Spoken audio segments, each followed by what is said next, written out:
everyone. Welcome. Please welcome the Flute Practice, otherwise known as Tatiana, as you guys can see on the screen. So we're just going to wait a little bit until it's actually live because there's about a 30-second. Oh yes, I think we're here now. Good. So, lovely. Well, how are you? How does it feel to be live streaming this?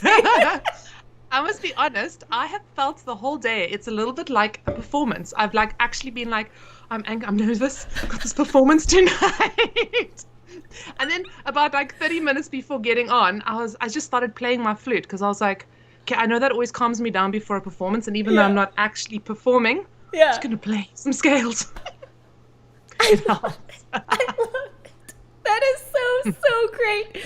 Okay, so I'm just gonna grab everyone here. Let's see. So I'm just gonna make sure that everyone can hear you. Is everyone? I just want to ask. Hey, people in the chat, how does it sound? Because I don't want to, launch into this with the sound being kind of weird. Guys, let us know. You guys are our tech crew, basically.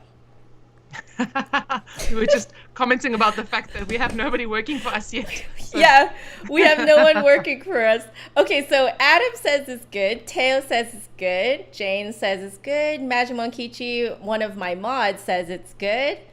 Excellent. All right. Thank you so much, everyone. Our tech crew in the chat. Okay, lovely. So let's launch into just chatting about life in general. So I thought since I've brought Tatiana on here, I wanted to ask you some questions to introduce you to my audience, the part of my audience that has maybe for some reason not heard of your channel. So what's really interesting, just to give you guys a little bit of a background, we actually have heard of each other for a very long time. And in fact, a lot of my students actually use Tatiana's materials that she has published on Patreon and stuff like that. So I, just from a teacher standpoint, I have looked at your stuff and I'm like, oh yes, thank you for making good quality content, that's very practicable, bite-sized. And it's I think what I really love is that my students get very excited to work on your stuff. So I've always been very, very fond of this whole thing. But if you guys are wondering why we haven't reached out to each other sooner, it's just one, life is very busy. And two, I have to admit that from my side, I was dealing with a lot of practice anxiety, and that got in the way of really reaching out to other creators and chatting. And then when we did reach out to each other, the last time we had a little chat, and I catch myself still thinking about it from time to time, we just have a lot of parallels with our experience on YouTube and, stuff like that. So let's get to know you. Yeah? Yay. I just want to say one little thing about that. I know I've mentioned this to you, and I think I've mentioned in some of my posts, but your channel was quite genuine, seriously, one of the key influences into me thinking, hey, check out this chick. She's super cool. She's fun. She's got a YouTube channel. Maybe I could do this too. Yes.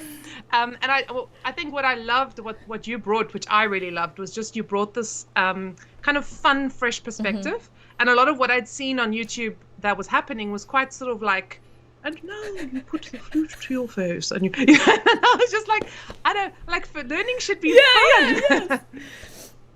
So so it's just really cool because you are quite genuinely one of my great influences in terms of, joining YouTube in the first place. Thank you. It's awesome. Really cool. It is quite something, I think, for me to know that my content has kind of had a bit of a butterfly effect. My wish is that our community here will grow more and more and more because quite frankly, and as we've discussed last time, it's quite lonely. What we do here. And we run into a lot of issues that I think a lot of other artists and musicians who are not on a platform like this like they don't experience quite the type of things that we do. So maybe one day we'll get into that. But today we're here to just kind of have the audience get to know the both of us. So are you ready for your first question? In no particular order, we're doing really. Blind questions. Okay, so our first question is, what are your memories of your first flute lesson ever? The very first one. That is a great question. So, my first memory, actually, I had this amazing, very quite charismatic Romanian teacher. And I'm sorry, I'm going to butcher his accent, but I'm going to try and do it anyway. But I remember, I'd wanted to play the flute since I was teeny, tiny. And at some point, I'd carved a piece of bamboo in the garden. I'd cut holes into it because I really wanted to play. And my parents were like, no, you're too young. You've got to wait. Oh. And then eventually they bought me a flute, actually. But I didn't take lessons for probably about a year. After getting the flute.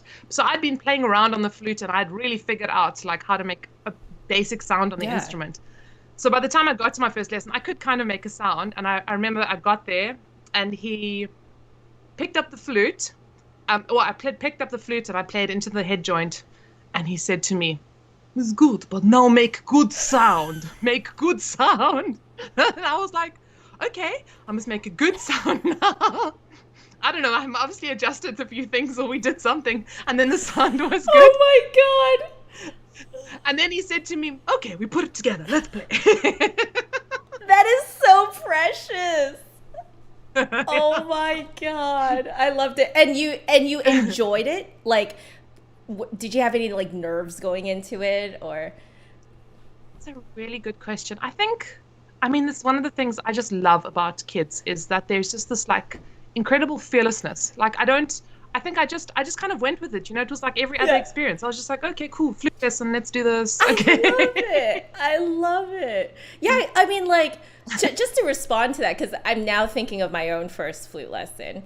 I remember walking into it and just being like, now teach me,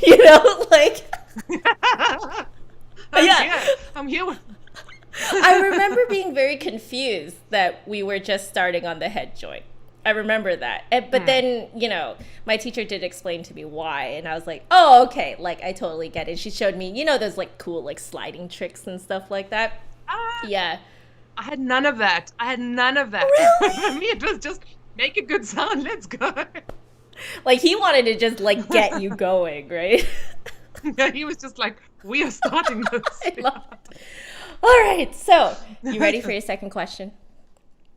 All right, here we go. So, this is really just because this has happened to me before. So I was wondering what yours was. So what was the worst experience of a student's flute going wrong?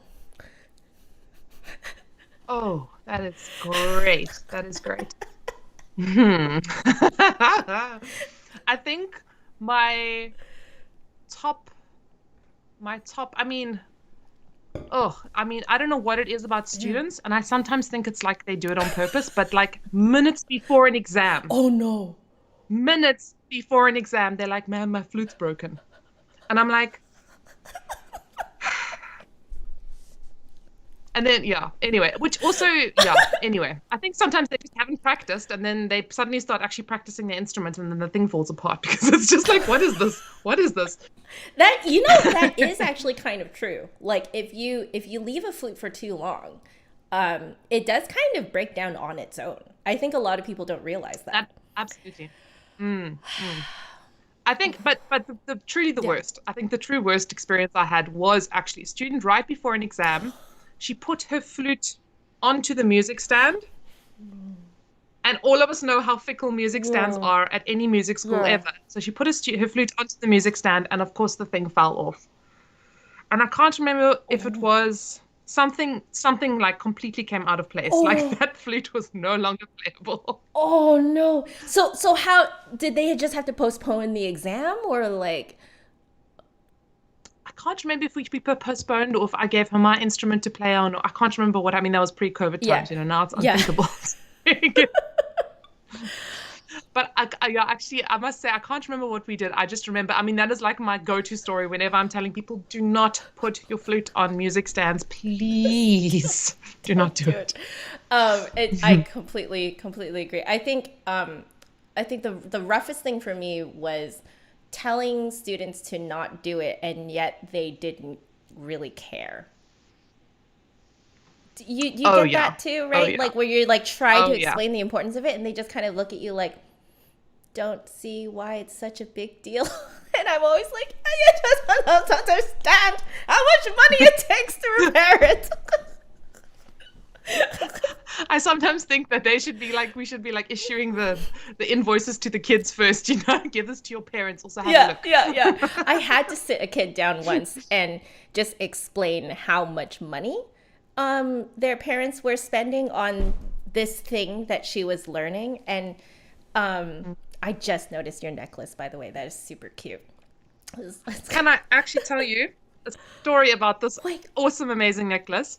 Is actually a gift from one of my performance classes. So I have these like performance classes, and we all get together to perform for each other. And as a Christmas gift, they actually sent this. This is an amazing lady who makes it in Michigan, I Oh think. my gosh. And I'll have to remember her name, but they're beautiful. They are so gorgeous. Yeah.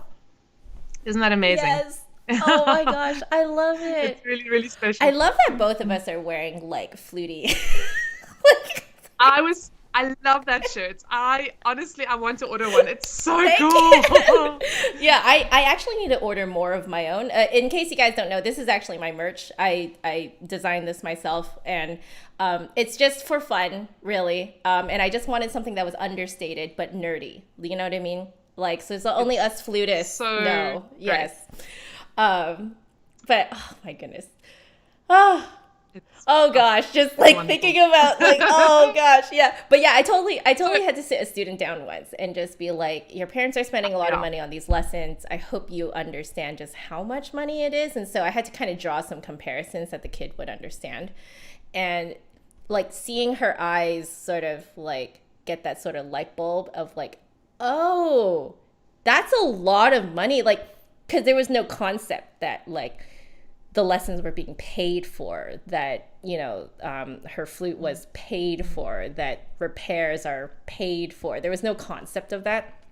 And so, I mean, I might have like completely rocked her world that day, but I just, she did a lot better in lessons after that. So I just kind of like, I guess you got your wake up call. It's a funny thing. If somebody says to me, like, how can I motivate myself to practice? What can I do? One of the first things I would probably tell you to do is pay for lessons, because as soon as you put your money down somewhere, it is amazing how it changes the sense of commitment. And I mean, obviously with younger students, it's a challenge because they're not directly paying for it. And I have quite had a kid. I said to her, you're getting lessons until the end of the school term. She said, okay, but I don't want to come to my lessons. So I said to her, okay, but your parents are paying for this. And she's like, well, I don't care. And I was just like, oh, my word. So you get that. You do get that. Yep. But I think it's amazing how the difference it makes when you're actually like committing to something, or you have an awareness of what your parents are committing to when you're actually paying for something. Yep. Totally. Yep. Yeah. Yeah. It was basically I wanted those students to have that wake up call. I think preferably earlier than I did, because I ended up getting like one of my flutes, and I didn't understand what was the true meaning of $2,000. I really didn't understand that until I was like probably 20, older than 20. And then looking back at when I was that young, I was like, oh shoot, my parents like really coughed up a lot of money for that. Like, and I had no idea. So I was just like, man, like I really want these kids to know that earlier than I did, and to not take it for granted. Like, coming from someone who has taken it for granted, I'm like, ugh, like you don't want that mindset, Yeah. So. No, I totally. I wanted to ask you, what is you had a crazy flute repair? I would love to hear it. Okay. So this was my first student ever. So I was like 17. I was a high school kid, had no idea what I was doing while teaching. And essentially what I did was, so I told this I just had this kid come over for lessons all the time. And you know what, for your first student, you don't really know what to tell them in terms of like, what to look out for. Like you don't even know to, refer them to a good repair shop. I never sat this kid down to teach them how to clean the flute. Because to a 17-year-old, it just doesn't occur to you. So But that needs to be learned, yeah. Yep. So she comes in one day and goes, so my baby sister grabbed my flute and threw it in the sandbox. And I was like, I'm sorry, what? Right? And then she's like, yeah. And then my mom took the flute and like, it's okay. We washed it in the kitchen sink. Oh, no. And I was like, what? And she's like, yeah, with like soapy water. Yeah. And I'm just like, Oh, my word. like, I literally sat there and was like, am I dreaming? Is this a nightmare? Am I about to wake up? Like, what? So thank God, I don't know how, okay? But somehow, like I told them, yo, that's like an at least $200, probably more repair. And I don't know which bootleg repair shop they went to, but they managed to get it fixed and playable for $50. No. Even though I referred them to a like much better shop and technician, but the thing is like, they're gonna do what they're gonna do, right? So they just came back. I think they had to, right, because the flute had to be repaired, so they had to come back in the next 2 weeks, and then they were like, it's okay, we got someone to repair it for $50 instead. We got a great deal. And I'm just kind of like, oh God. For some reason, the flute did play on like relatively okay. Like she could play. Definitely, I don't think it was as good as before. But like at the same time, I'm this 17-year-old. I am still learning to put my foot down about certain things. Oh, yeah. But that's my story of the worst thing. Oh. And that was my first flute student. So ever since that, I don't care if anyone's beginning the flute with me. I sit them down. I'm like, this is how you care for it. You don't do anything else. Nothing else. No water. Don't to give it a bath. Don't just wipe it clean. That's it. Oh my word, that is quite something. I wonder, how did they not have to repad that whole thing after washing it? Yeah, because I'm just like, every single pad was probably soaked. I mean, it's a Christmas miracle. Like, I have literal nightmares of dropping my flute in puddles and in like bathtubs and like, and like I have these horrific nightmares of horrific things happening to my flute. And like this was happening in real life. And I was just like. But at the same time, like part of me wants to get a really old flute and actually wants to try and do that and see what happens. Like, yeah, because then you can tell your students what happens, right? That would be a really cool video. Yeah. So many people would die inside though. Oh my goodness. No. I mean, that would make a pretty good clickbaity video, though. You know what I mean? I soaked a flute for fun, I gave my flute a bath. This is what happened. Yeah. Like, so many people would click on it and be like, what are you doing? So good. All right. Next question. I guess this is sort of a two-parter, if you don't mind. No. Because sure. I initially wrote it as a one-parter, and then I was like, it's not quite complete. So what are your one best and two worst memorable gig experiences? That's a great question. I was actually thinking of asking you this question as well. Perfect. Okay, so let's start with the best. Okay. One of my kind of, at the moment, one of my favorite experiences was actually a concert I played a few years ago. It was an open air concert, and it was sort of an exclusively like Schubert. It was literally sort of like a kind of like a Schubertiad, kind of like a a little gathering. We were all sitting on stage on like sort of couches, relaxed. And there was a singer and pianist, and then I was playing with a guitarist. We were playing like little pieces in between.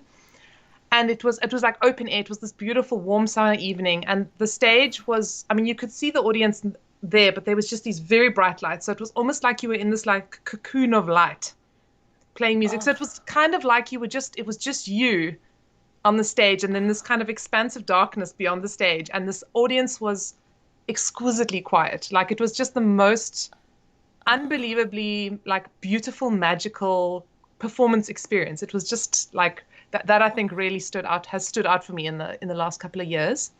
Wow. That was amazing.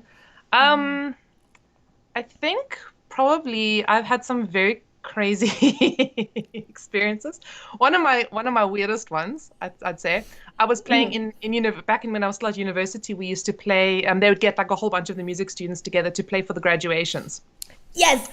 Yeah. We had that too. Yes. So they'd always they would get us together. So they asked me to play. I don't know if you know The Great Train Race by Ian Clarke. Yes. So I sort of pulled it out, I think, for a competition or something, and I was like, okay, I had this thing down. They were like, no, we want you to play this piece. It's super cool. We want you to play it. Okay. So I started playing this piece, and for those of you who don't know, it's got like these crazy special effects and all these like really weird sounds. Mm-hmm. And about halfway through this piece, there was like a commotion in the crowd, and one of the graduates basically passed out and collapsed. And oh no! At which point I'm like, what do I do? Like, so I like, you taught the show must go on. You just keep going. Like whatever happens, you keep going. Yeah. And then I carried on playing for a little bit, but it started getting really awkward because everybody was looking at this guy collapsed on the ground. Well, you're going, right? I'm playing this like quite ridiculous piece of music, and eventually I sort of just faded it out because I was like, no, I can't do this anymore. Yeah, I was like, right? And eventually I sort of just faded it out, and it was very, very awkward. But then, of course, the joke was for a while that I killed somebody playing the flute. He didn't die. He was fine. Apparently, one of his friends specifically wanted to let me know, sent through a message specifically for me to say that I didn't kill his friend, or I didn't. It wasn't my fault. But it was kind of the joke of the whole college, and then everybody, they would say like, the concert coordinator at the music school, she she said she's going to have to put like disclaimers onto the program. It was a joke, but beware of the flute playing can cause serious harm.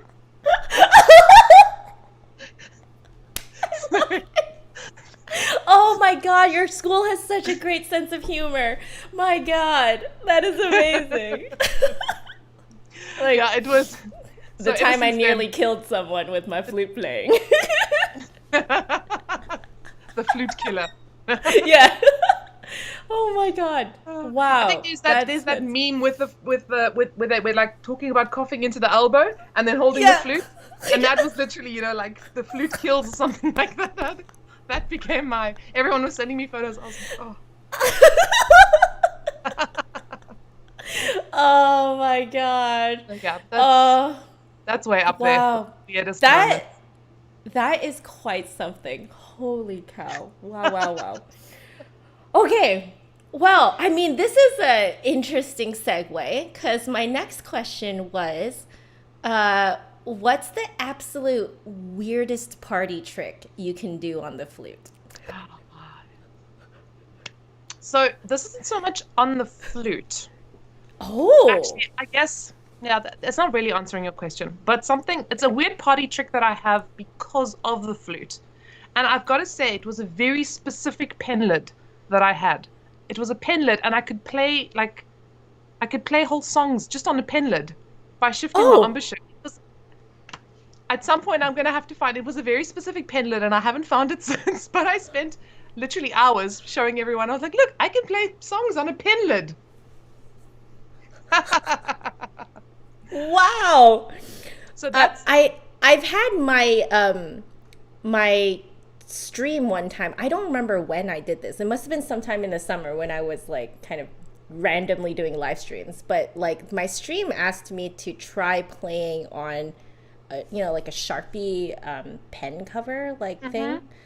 Yeah. And then because I think one of them said that Sir James Galway can do it. So I was like, wait, what? Right? So I tried it myself too. And I was like, oh, this is actually something you can do. It is really cool. Yeah. And all I'm saying is there is a pen lid out there that lets you play whole melodies on it. I just have to find it again.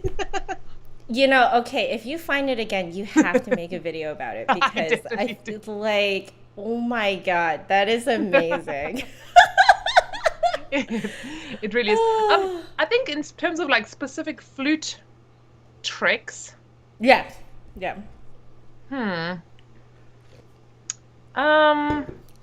Like the weird stuff that people teach you in band rehearsals during break? That type of stuff? I actually have. Yeah.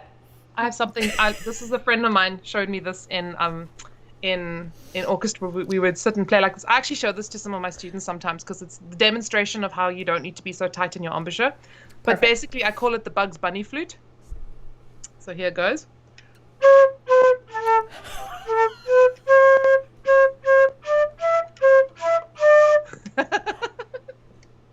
I've never seen that before. That is amazing. The Bugs Bunny flute.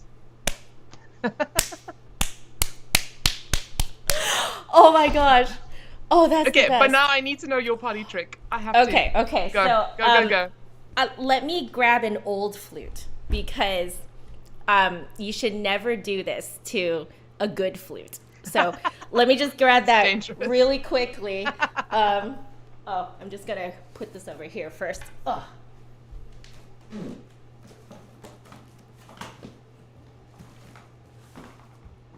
The flute stash. All right. Oh. I really should have been more prepared like you and actually taken out my flute. Like you would think that as flutists, we would take out our flute. But this flute needs a huge overhaul, so I don't think this is going to do much damage to this anyway. But so this is one of those stupid things that we learn to do during band breaks in music school. So you take your flute, and then you can buzz into it from the top, like a trumpet. So I'll see if I can do it. Ah, okay, I want to do them.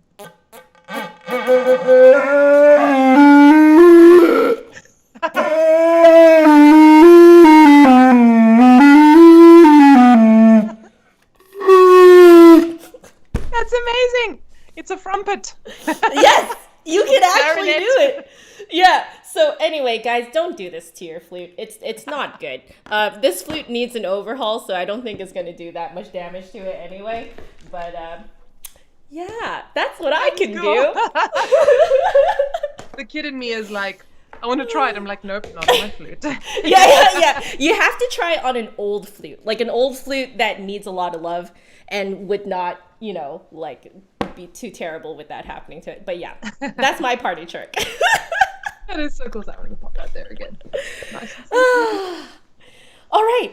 I think what I will do is, because we are quite chatty, which I enjoy, and we're on my 5th question.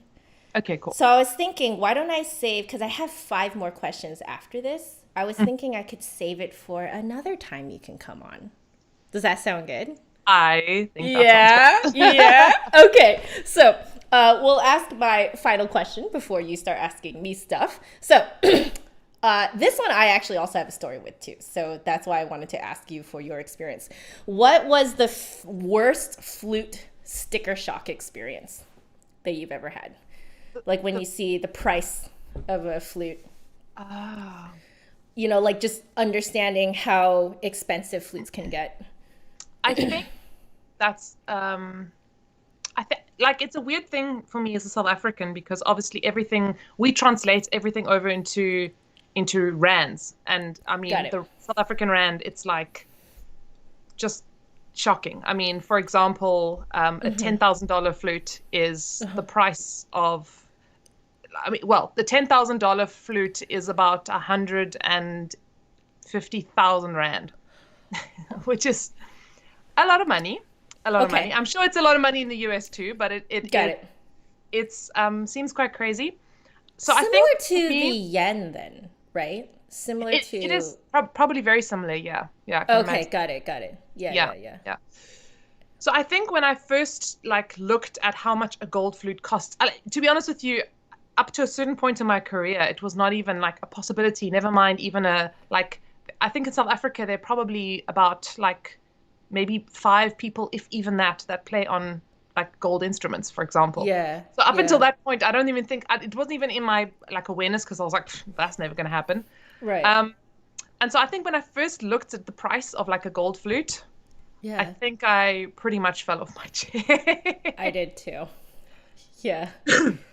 Sorry, I am puffing like a chain smoker still a little It's bit. okay. It's all right. I've got my tea and my nose is slightly running, so it's all good. Yeah. Um, so yeah, I don't think there was like a very particular specific moment. Mm, I think I was quite involved in the process of buying my instruments as I kind of upgraded. yeah. So I think that kind of helped me to have an awareness of what instruments costed. Funnily enough, though, Uh, the thing that has kind of blown my mind. I mean, when I bought my instrument, yeah. it now costs about double what I paid for it because of the exchange rate differences. It's Whoa. which is mind blowing. Yeah, that's Wow, pretty that mind is blowing. insane. Yeah, Yeah, the whole like the value of the instrument over time is one that I have to admit to everyone watching here that I don't actually really understand. Like I'm not under I don't really understand how things appreciate or depreciate, I guess is the word.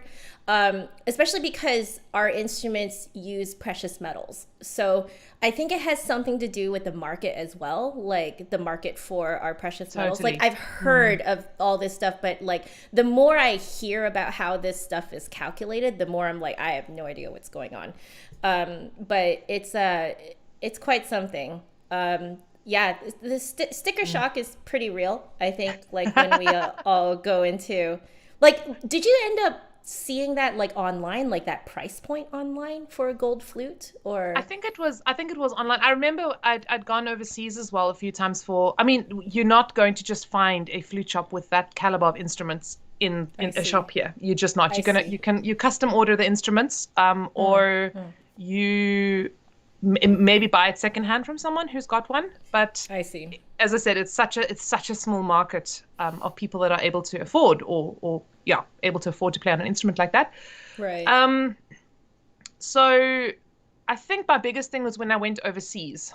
I think Ah, that was kind of the first moment that I played on some of these instruments and was like, okay, wow, like I'm holding like a down payment to a house in my hands. yes, yes, yes.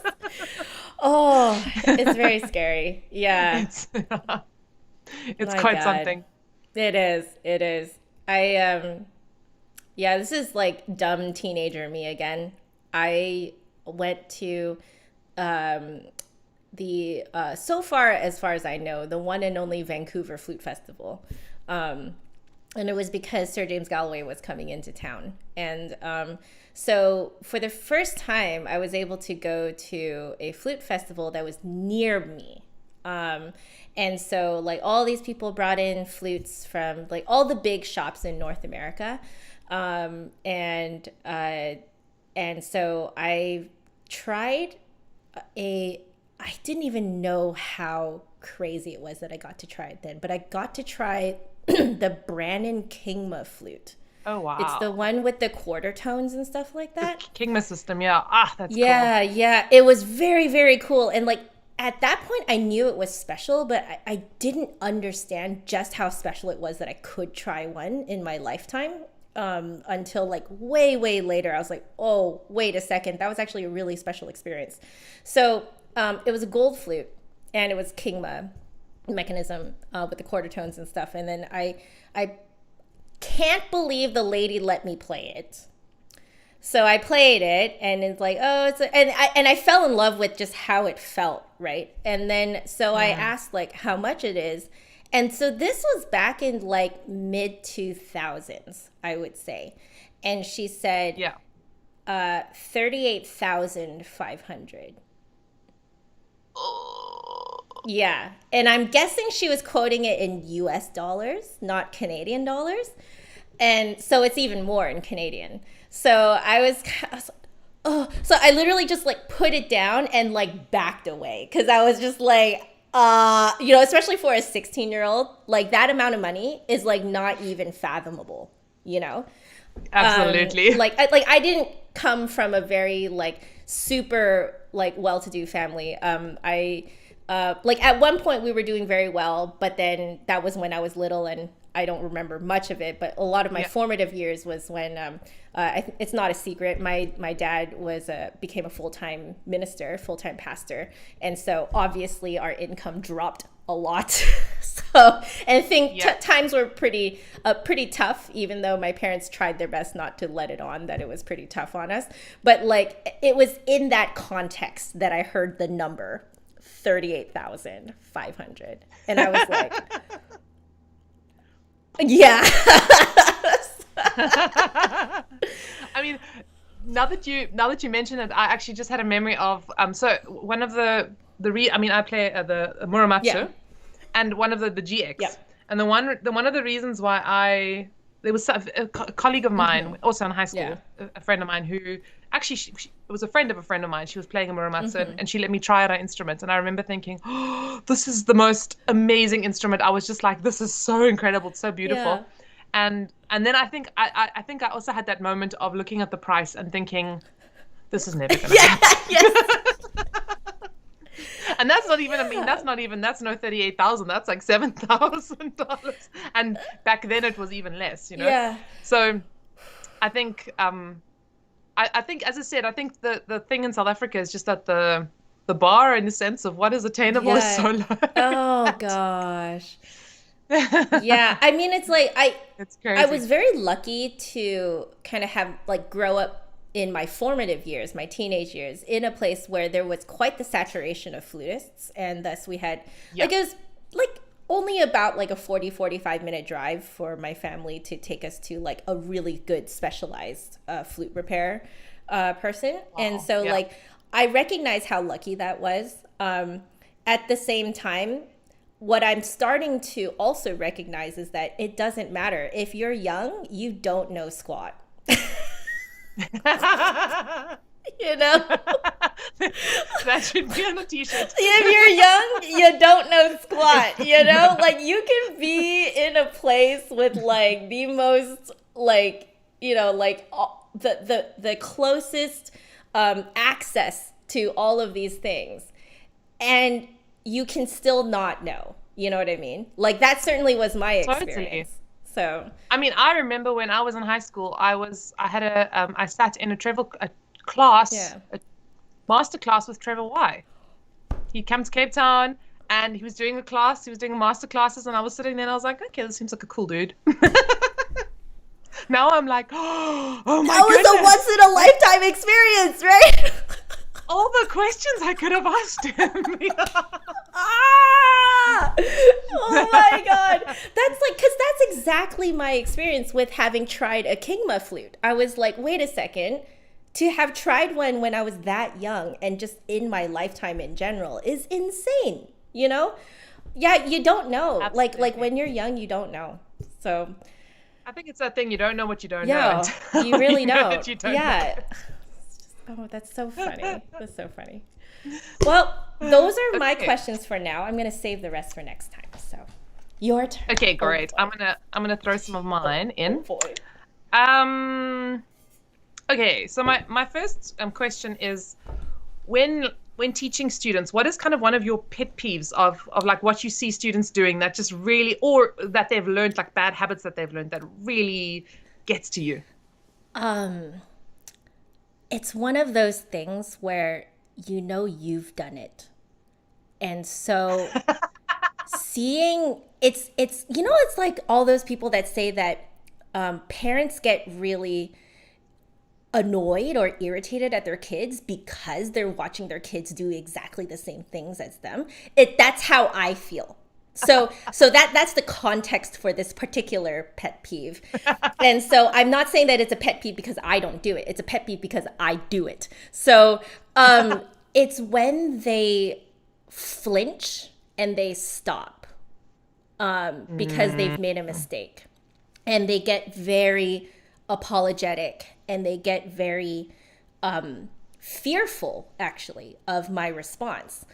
And I guess it's more of a pet peeve because I think they're doing very well, but they don't. And that dissonance there is very hard to get across to them, because when I do kind of sit them down and stop the lesson to talk about it a little bit, it's sort of 50-50. Some of them, when I tell my story and I let them know that, hey, I felt like this before too, but so I understand. But you really don't have to be fearful of me, because I'm here to help you. Like, I want to hear the mistakes. So half of them will relax down and have a good time, and just kind of let themselves make the mistakes. But then the other half of them straight up think that I'm kind of patronizing them, or like just trying to make them feel better without truly understanding. But the thing is, it's happened to me before. Like, I have been that person.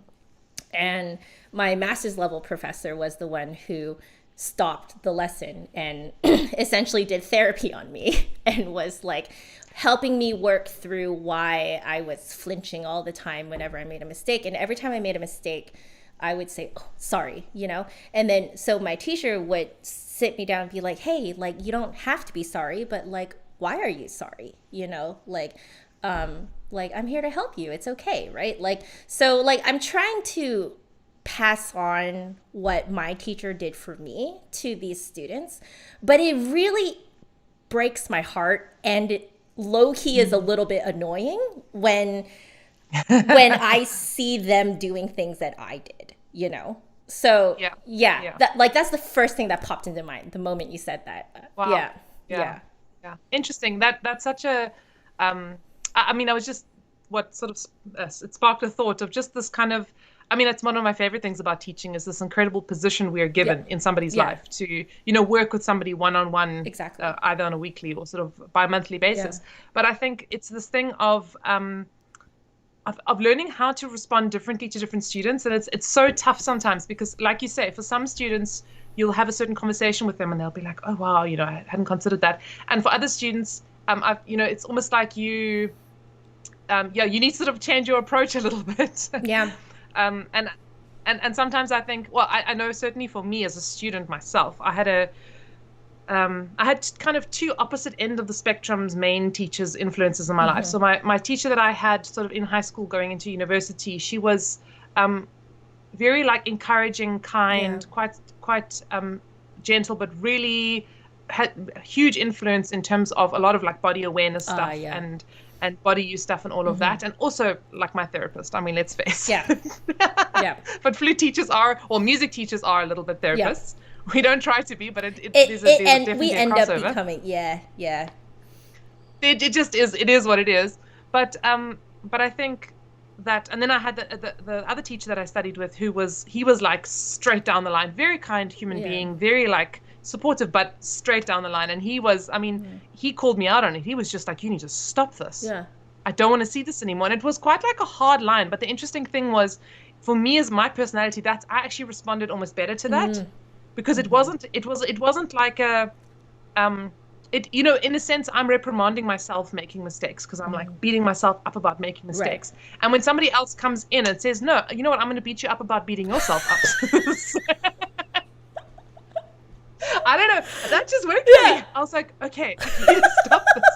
I mean, like, he saw it was like detrimental to your, like just development. Totally. Yeah. So he's totally. And look, I mean, I had a lot of, or I do still. He passed away a few years ago, but I had a lot of respect for him, and I still have a lot of respect for him, and I think that helped. Yeah. And I was, just a teeny tiny bit, a little bit afraid of him as well. That helped too. I mean, it's like a healthy respect, right? Like, Absolutely, yeah. absolutely. And I think, yeah, it's an interesting one. I think like in any case, I think that's the beauty in a sense of the student teacher relationship is kind of this.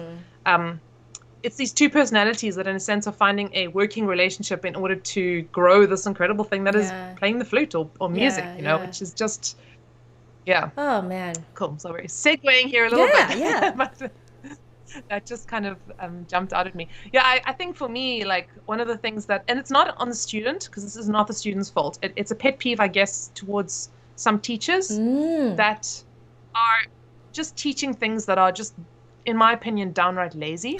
And I know most teachers, it's just misinformation and they don't understand, but it's just, when I hear teachers are saying things like it's normal to have pain, you should be, and I'm just like, whoa, or I think that, and the thing is, you have to be professional, right? So you've got to be like, you can't just be like, well, your teacher was bad. I mean, I sometimes, the older I get, the more I tend to just be like, but certainly in small communities in South Africa, when you get students that come to you that have clearly learned bad things, you need to be quite tactful about being like, well, we're going to learn something different now.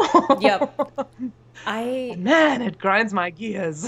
I feel you on that. I have had several experiences of that because I teach online, and I've taught exclusively online for like 7 years now. So I get lots of students coming from teachers all over the world. So it's really interesting to hear the types of things that people like are taught. Now, granted, some things I've actually learned from, because I'm like, oh, I've never heard of that before. And then I try it myself and I'm like, oh, actually it does work. And I really am very excited when that happens. But sometimes I'm just kind of like, you know what? I'm going to fill you, the student, in on the greater context that I know of, and then you can make the decision for yourself which way you're gonna go. I kind of throw the ball back into the student's court because I am working with primarily adult students, right? And so with adult students, I always find that we have to approach things a little bit differently, where what I'm doing is I'm giving them a service of, here, let me tell you all the context that you're not getting. Like, let me kind of like find out where your gaps of knowledge are. I'll fill them in, but whatever you do with that knowledge, you're an adult, you can make your own decisions, right? So I always do that, and I let them kind of run with it. Because, let's face it, okay? We've totally been told stuff by our teachers. But we're like, okay, we can see why they see it that way, but I'm not going to see it that way, right? Like, but we just don't tell them, right? So I'm like, you know what? We're just going to lay it out here, right? Like, I'll just give you all the information that I know. I will give you my experience with what that teacher has taught you. But what you do with that information is up to you. Like at a certain point, you kind of have to throw it back into their court, because like I feel that mentally for me, I can't carry that burden of making sure that every single one of my students plays perfectly. I can't do it. It's too, I lack that sort of mental capacity to do that. I have to throw it back into their court because I can't hold on to it. I will go crazy. I think it comes. That's a really insightful point. I think about. I mean, I think it comes down to creating, in a sense, boundaries, but also being clear about responsibilities. And I think it's that thing. And as a teacher, I know I made this mistake. I still do, but I certainly made it a lot when I was a young teacher or younger teacher. When I was starting out, is this kind of feeling like your students' progress is entirely your responsibility and on your shoulders, and of course, as teachers, we're so quick to try to either take the appreciation, when somebody's like, oh, your student's so good, you're like, oh, I don't think or be like, no, it's not me, not me, no. But I think it's an interesting one of absolutely, like, and the teacher that I studied with in Austria, he had such a nice philosophy around this. He always would say, he would have students that, he was a very particular type of teacher and person, and some students would love him, and some students really didn't like him or learned to love him. But his approach to it, he would say, they must go to a different teacher, because I can only give what I can give. And if that's not what you need, then you need to go elsewhere. And I Yeah. think that approach really, like, I've sort of internalized it a bit more. It's like this thing of, I can only give what I can give. Yep. Yep. And actually, if it's not what the student needs, then they should go elsewhere. And I don't take that Same. personally. And also, if it's not helping them to progress in the way that they need to progress, it's not me. It's not on me. I can only do what I can do. You Exactly. know? It took me a long time to learn that exact thought process. And like, I think that's why I have this thought now, is because I used to try to control what my, like, how my students played, and it used to make me very, like, on edge if they didn't do things my way. And then I kind of thought, like, it was doing a number on me mentally. And so I took some time to kind of reflect on, like, why am I feeling this way? And then that's kind of when I came to this sort of conclusion of, like, no, I need to put the ball back in their court. I need to have them take ownership of their own playing. Exactly like you said, and like your teacher said, you can only give what you can give, right? So I'm just going to give what Absolutely. I give, and then they need to make the decision of what they do with that, right? So And I think totally, and I think that's in a way, this kind of COVID time has been such an exciting time. I think a bit overwhelming, because I think there's so much out there at the moment. It's like, I mean, I do. I've got students and people come to me, they're like, oh, I saw this and I saw this and I've seen this, and it gets a bit much. But I think that really for me is the strength in a community of flute teachers as well, and of different approaches and different people. I mean, I don't know what it's like over in the US. I know in Cape Town, sometimes in the music scenes, and I think it's just because it's a small crowd and it's a small scene, and there's this sort of like quite competitiveness, you know, where it's like everyone has this little bit that they feel like they need to hold on to and that they're fighting for. And that's not, I mean, there are more than enough people that are not in that. But I think sometimes you know, when we start to have these kinds of philosophies of, like, this is me, this is what I can give, this is what I have to say in the world, and this is you, and this is what you can give, and this is what you have to say in the world. And I might not agree with everything you say, and you might not agree with everything I say, but actually we both have value. And exactly. You know, I find it's hilariously disarming to other people when you don't, like, defend with your life your ideas of how to play the flute.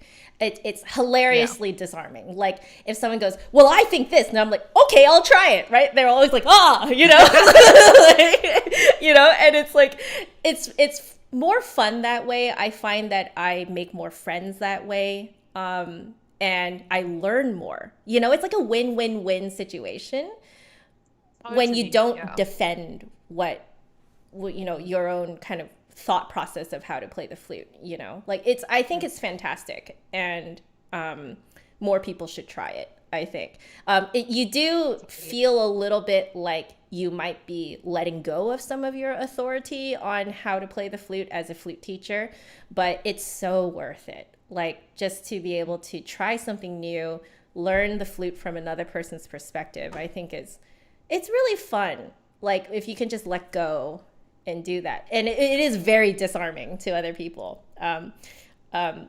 It's funny to see their reactions to. I think you know? I think one of the most amazing examples of that, we had, I don't know if you know Catherine Kemmler. Oh no, I don't. She's down at LSU. Okay. And she's an amazing, really amazing player and teacher. Ooh.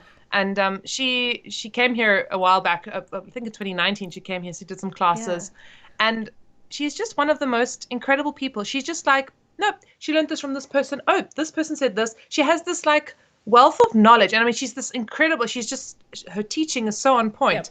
But it's because she is completely open, and in a sense, I guess maybe submitted isn't the right idea, but she's so open to other people's ideas, and she's so open to the value of them, and trying them out. She's like, oh no, I was playing with these early music specialists and they told me I need to do this and this, and then I was trying that out, and I was like, oh, I mean this, and she's, I mean, as far as I know, she's in her 70s, so it's not like she's a young, you know, she's this like, she's had this incredible career. Oh my god. And yet she's still, you know, I think in a sort of in the last like 10 years or something, she sort of started going down this whole journey of body mapping, and she took that on, and she realized, oh my goodness, like, I've been doing all these things wrong, or not wrong, maybe is the wrong word, but you know, Yeah. I've been doing all these things 40 years that are actually not helpful to my Yeah. playing, and I'm going to let them go and I'm going to move on from it. Oh, that's And fantastic. I just think to myself, like, and it's tough. I will admit, for me, it is tough because it's like you have to jump over your own pride and your own sense Yes. of like Yes. all the time, you know, you're Yeah. kind of like, okay, it's not about you. Exactly. Like, let Yes. it go. Yes. Yes. Yes. Oh, I feel that so hard. The jumping over your own pride Mm, is huge, but mm, it's so hard, but it's so worth it. Like, I've started to mhm. speak like this lady that you're talking about. I've started to just tell people the context for how I learned how to do something. So now when I teach my students, I say, okay, I was taught to do this from this person. And so that's why I'm teaching it to you this way. And this is Mm, what I've adopted.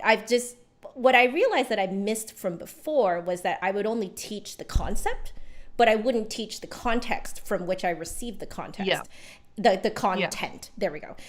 But yeah. like, when it's really interesting. I think the response to the content is a lot more. It's not that they're like, oh, now that I hear your context, like, I believe you. It's not that at all, actually. Mm, It's more that I yeah. receive a lot more of like it's as if I give my students the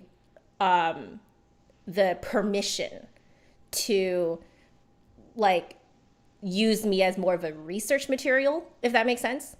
Yeah. Where I could be like, Yeah. I'm citing my sources too, right? And then Yeah. they can Yeah. use me as research material to draw their own conclusions, and rather than me spoon feeding them, right? And Yeah. I find that Yeah. really helps them not. It's a weird pride thing for my students too. I find that by watching me jump over my pride, I find that they also tend to subconsciously, jump over their pride too. And then it's much Mm, easier for us to meet in the middle to actually mm, discuss concepts without the kind of pride mm, or self-defense or self-esteem, right? Like we basically move flute concepts from sort of this kind of subjective, I must defend how I play the flute or else I will not be seen as, you know, accepted, mm. to this very objective thing that both of us can just experiment with, right? Like moving from I that to the love other. that. Yeah. It's kind of like also inviting them into that openness and learning process, Yeah. because you're saying to them, you know, I'm open to this learning. I learned this from this person, or Exactly. this person. I recently saw this, or oh, this was a great tip I recently picked up.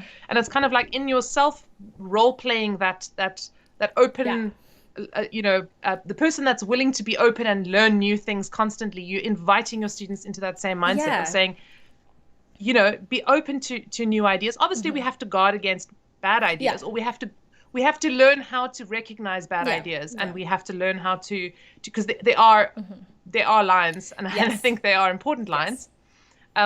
But Pain being one of them. You should never be in pain. oh, oh, Right? if I could just Yes, it's like same. I mean, look, it's a double thing, Yeah. because it's like if you are in pain, there's no shame. Yeah. Like pain happens. It is.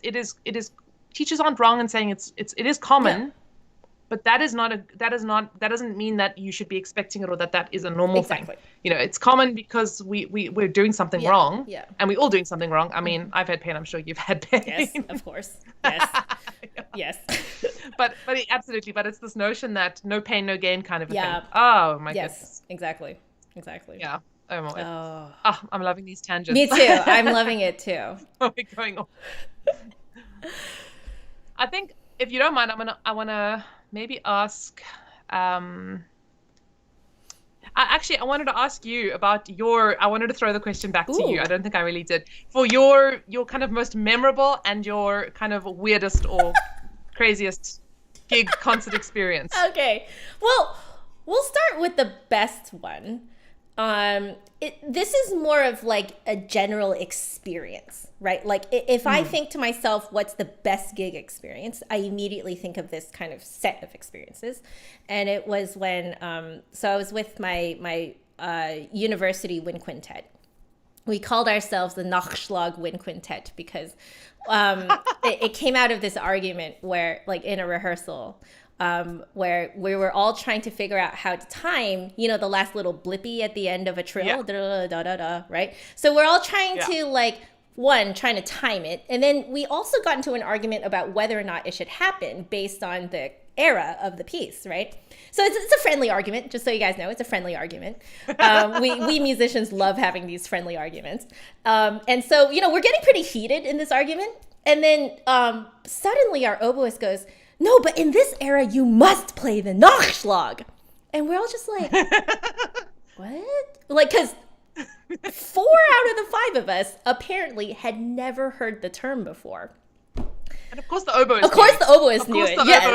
And she was basically our unofficial self-appointed librarian for us. I was the promo person. I was the person who would talk. I mean, it's not surprising, okay? Our French hornist was the guy who would source all of the recordings for us. So he sourced some amazingly obscure recordings.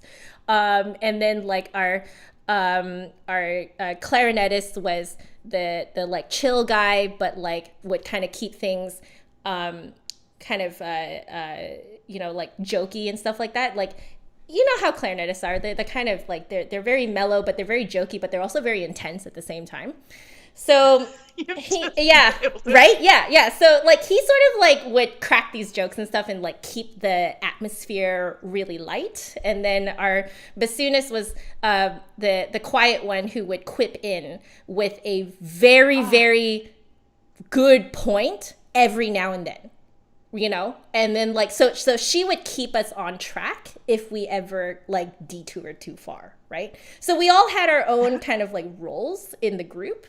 And for me, musically, I would just follow whatever anyone else told me to do. I was just in charge of talking to the audience, right?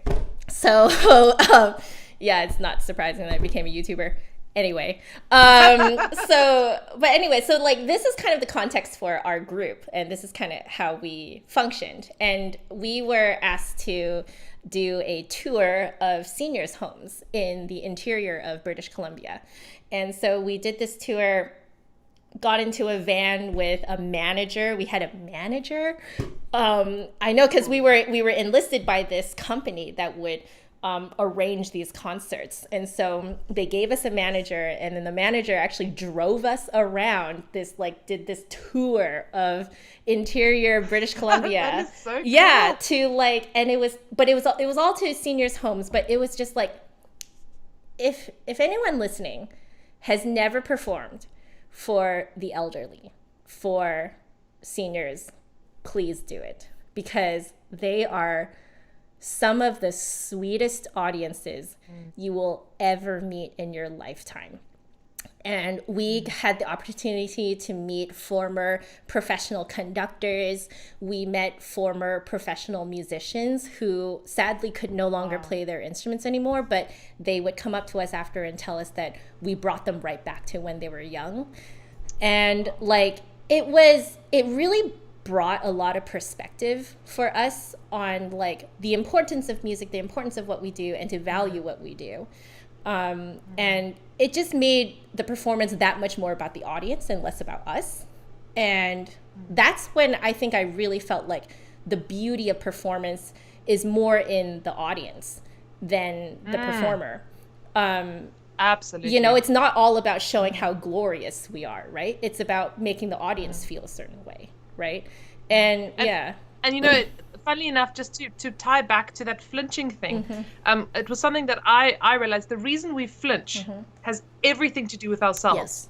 Yes. And I think when we start to put the perspective back into the audience and music being a service to others, it takes away some of that flinch, because it's no longer about us. Sorry for interrupting. No, absolutely. That's really perspective. Yeah. It's that it definitely was huge. That experience is just because it's just day after day, over and over. We would do 2 or 3 concerts in a day, and this was for about a week. And so it was such an amazing experience, and also the camaraderie that we gained together by going out to dinner together. We had this, like, I swear we were going to get thrown out of the restaurant. But we were in this restaurant where they gave us those glass goblets for water. And so our French hornist decided to, like, kind of, because he noticed that all of our glasses were at slightly different levels. So he started to take, so he took 2 of them, and then he, like, sipped just enough of the other ones so that they were about a quarter tone apart. And then he started to, like, you know, make them ring, and it was just this god awful sound, but it was hilarious to us because, you know, we know what we're doing, right? But I was so, like, we got the dirtiest looks from the wait staff. Like, I'm so sorry for them, but at the same time, the musician in me could not help but be just, like, totally entertained by so cool. So he's just kind of, like, going like this, and then, like, I think our oboist joined in, like, with it, like, another quarter tone lower, you know, like, it was horrific. It was word. So, like, I would say that set of experiences, like, that week was like the best gig experience ever. The worst one is a pretty funny one. We also got enlisted as a quintet to do this one. We really should have said no, because you know how when you get that gut feeling in the beginning that is kind of like, this is kind of shady. Like, you know, the way that they're, like, emailing you is kind of, like, weird. But the thing is, the email never came to all 4 of us. It only went to one of us, our oboist, of course. So, our poor oboist. So anyway, our oboist was kind of telling us, the emails are kind of shady. And we're like, meh, it's money, right? Because we're, like, kids, right? So it's like, you know, of course, like, you're going to scrounge around for as much money as possible. So apparently, hustle, right? So apparently this email told us that they're like, we're going to provide food, and we want you to play for 2 hours, and we will pay each of you, I believe it was $50 an hour, something like that. It's pretty low, but then again, we were students, and right, so you scrounge as much as possible. You do. Yeah, and our oboist had attempted to make them promise that they would pay when we got there, so, you know, just to make sure that we will actually leave with the check, right? So when we arrived, though, they said that they didn't know that they should pay us. So obviously they didn't have a check prepared. When we actually went to play, I mean, we were background music, right? Because this is banquet, right? So, you know, we're like, whatever. So we play for an hour, and then we're, like, expecting food. Turns out it was not a full banquet. It was one of those, like, finger food pastry ones where, like, the only drinks are pop and booze. That's it. Like, we had to ask for water. I remember it being difficult to get a hold of water, actually. So, and then there's pastries. Now, I'm the type of person to, like, I get an upset stomach. I'm a little bit dairy intolerant, and looking back, I realize I've been dairy intolerant my entire life. So, like, I'm, like, looking at the pastries going, that looks good, but if I eat it, like, I am going to feel sick while playing. Like, I can't really eat this. So I'm not really eating. I'm only having pop, but my stomach also does not do well with pop either. It's a thing. So anyway, I'm just kind of like, I'm not really sure what to do. So I recall drinking from my own water bottle because I was like, they can't get us enough water either.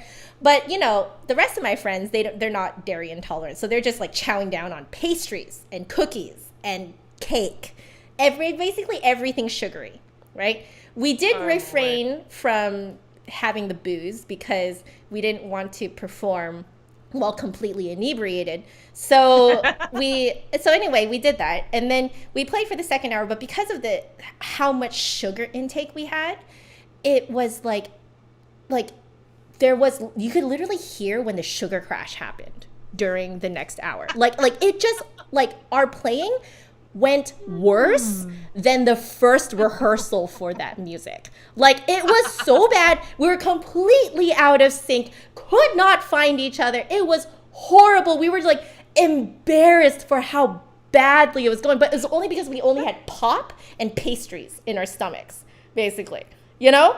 And it was like, basically it's just pop and pastries on an empty stomach, you know? So like, and we're young, right? So we're like metabolizing it really fast too. So anyway, it was really bad. By the end of the hour, we're just like very shamefully putting away our instruments, right? And then what happens is like,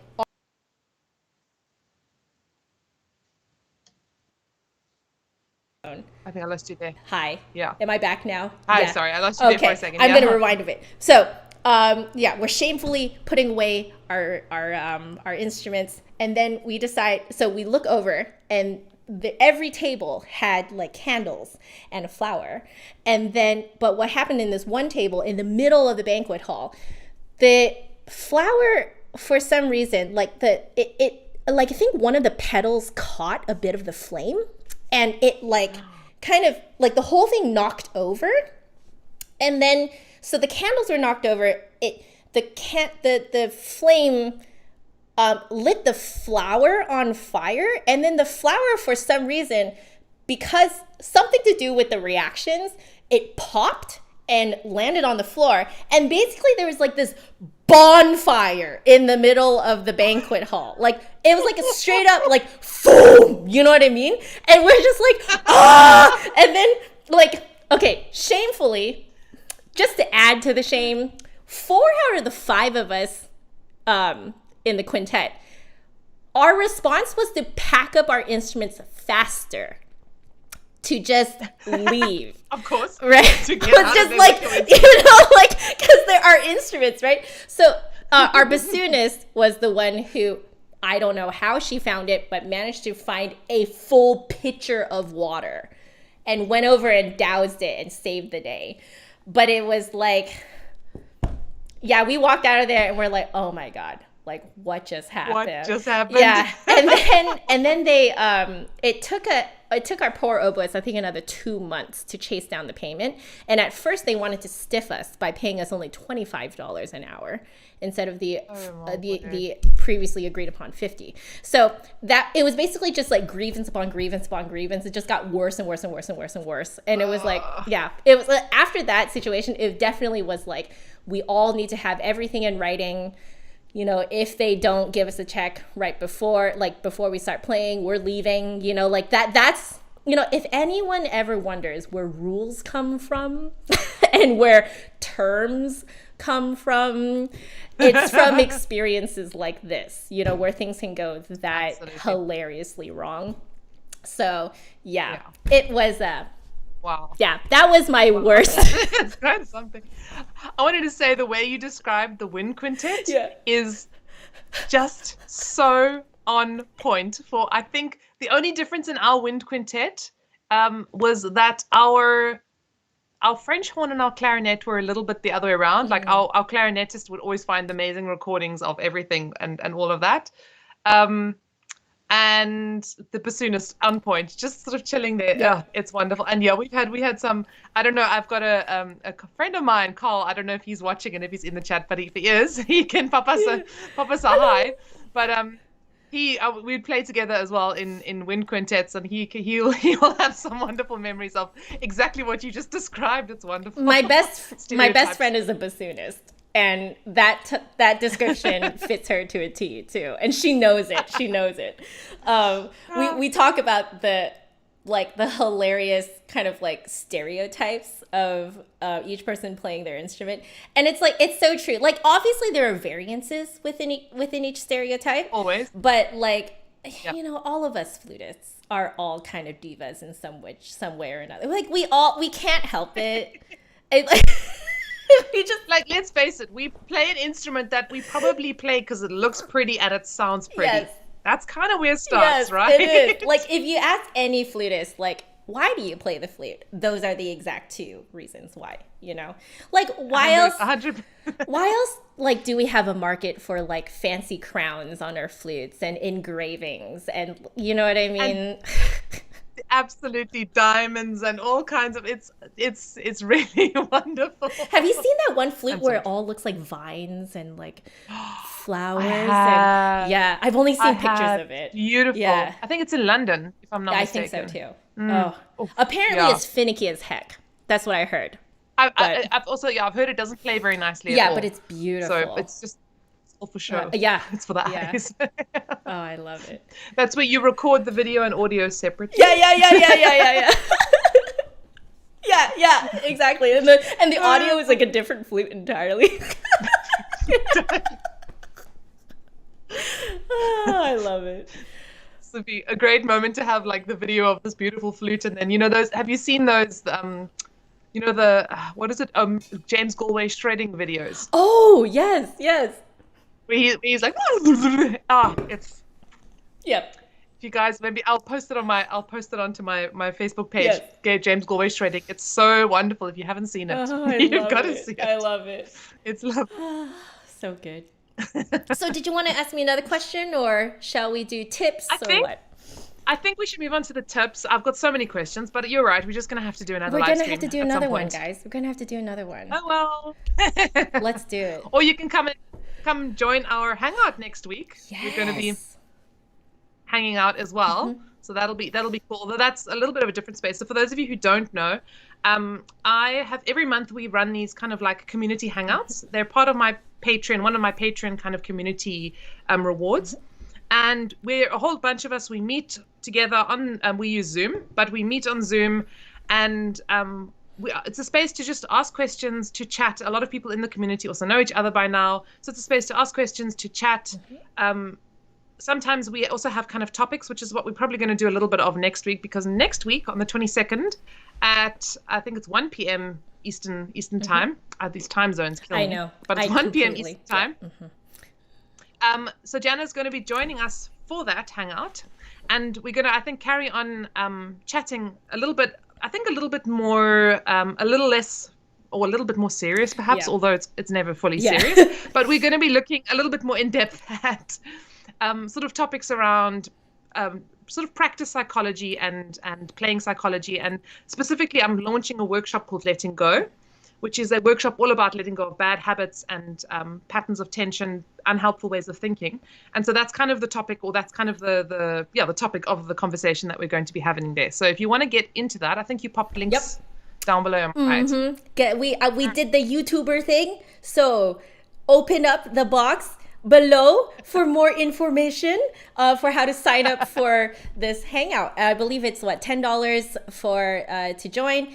Yep, it's essentially like an online version of like a seminar, basically. So exactly. It's or like a Q&A. But the nice thing about it, sorry, I'm destroying my webcam here.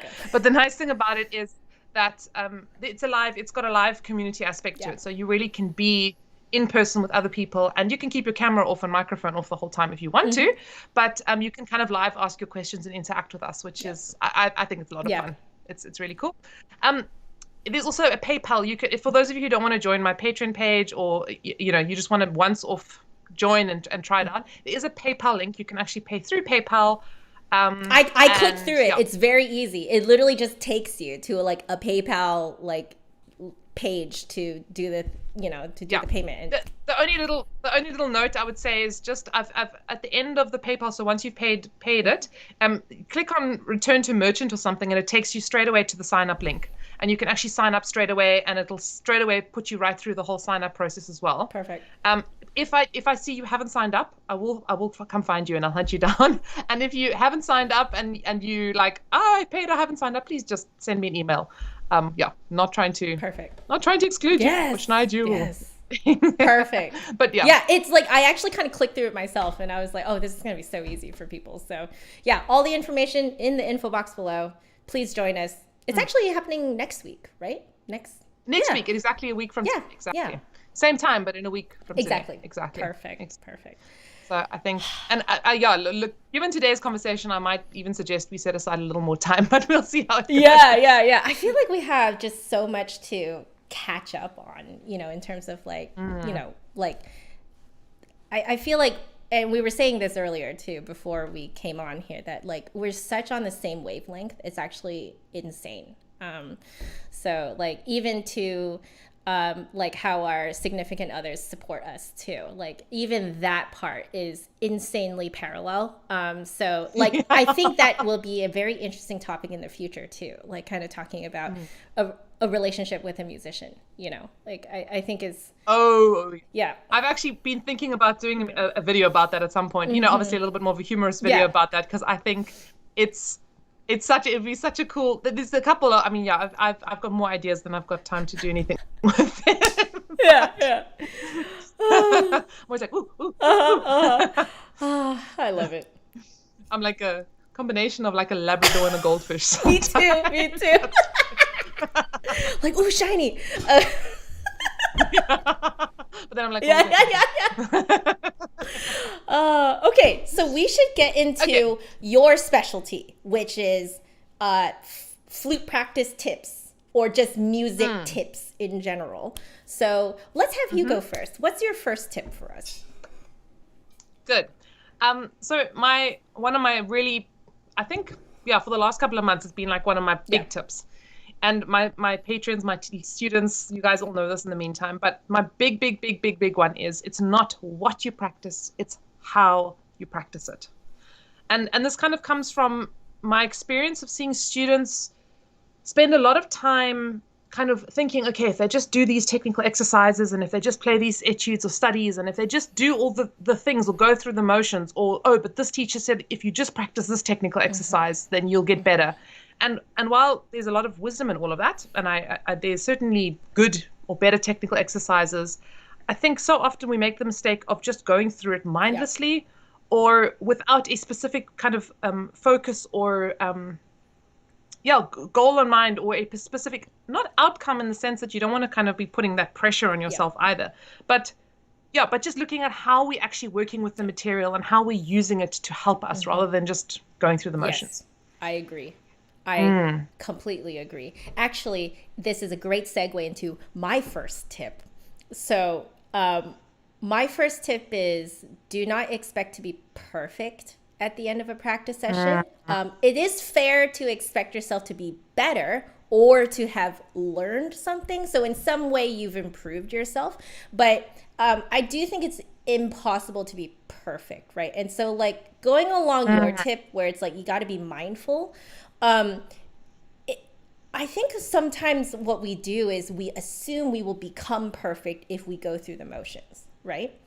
When in reality, when a musician is repeating the same thing over and over and they're actually getting better, likely what's actually happening is they're kind of going through a mental checklist of different things to look out for, right? And with every repetition, they're improving the next thing on their checklist, right? But to anyone listening, it would just sound like they're just repeating the same thing over and over and over again, right?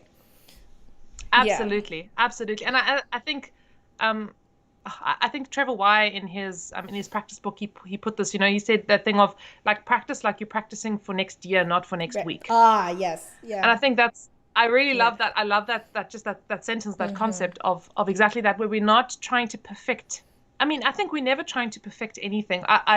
Another student of mine, she's done some of the design work in my own merch store. I don't have the same cool design skills. I'm sorry. Like, I literally just drew this and had it printed on a shirt. It is so cool. Anyway, I'm gonna get myself one of those shirts. It's really, really cool.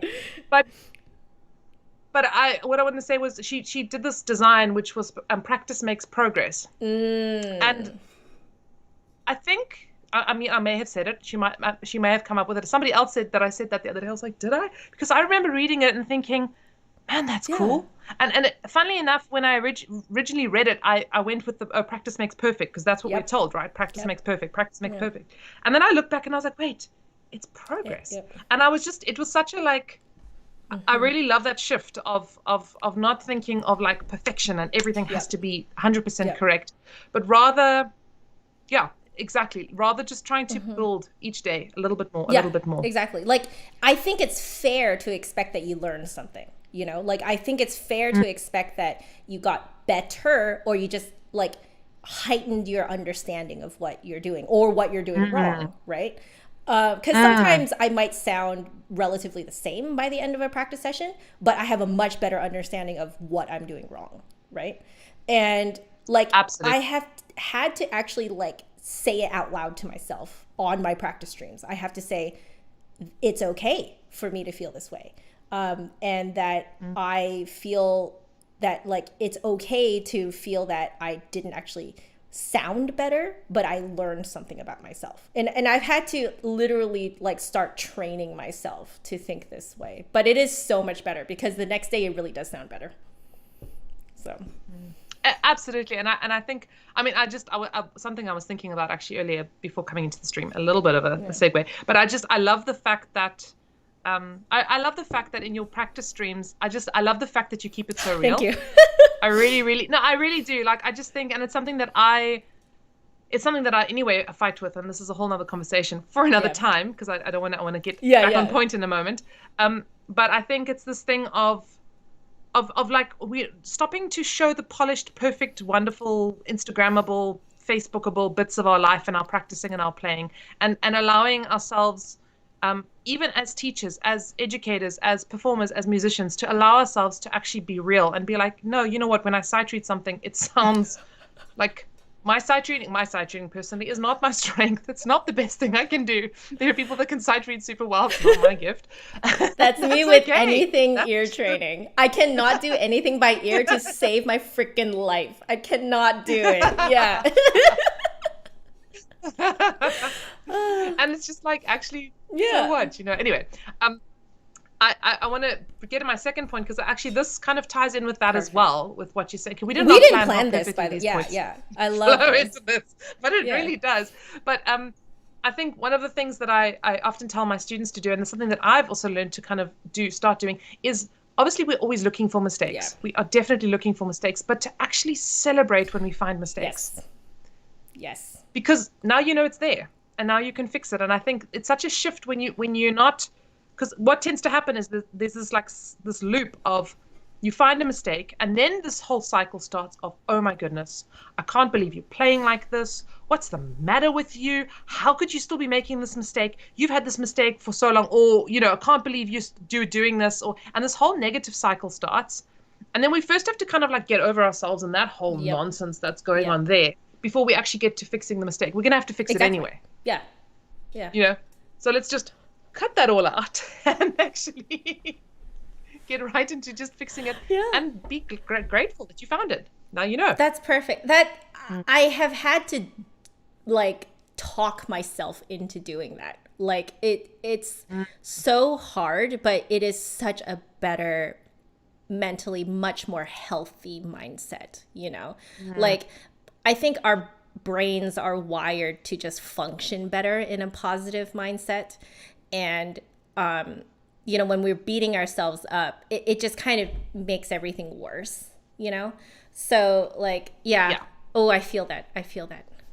Well, my second point is to treat the flute or flute playing research as practice. So when you're researching flutes or you're researching flute practice methods or flute playing methods, or just listening to different flutists playing.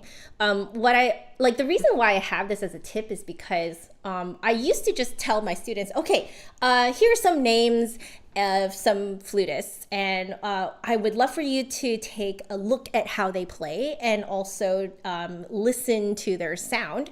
So, you know, what I'm trying to do is kind of give them like an immersive experience, right? Which is really difficult to achieve outside of the music school, but like I'm still kind of working towards how to create an immersive experience for my students. I'm totally with you. It's so hard because, you know, and so one of the things that I have, what I've noticed helps is if I tell students, hey, when you are doing this research, just do it in the time that you would practice. Because honestly, it's going to help you in a different way and in a better way than if you're just to sit there practicing with your own kind of blinders on, you know?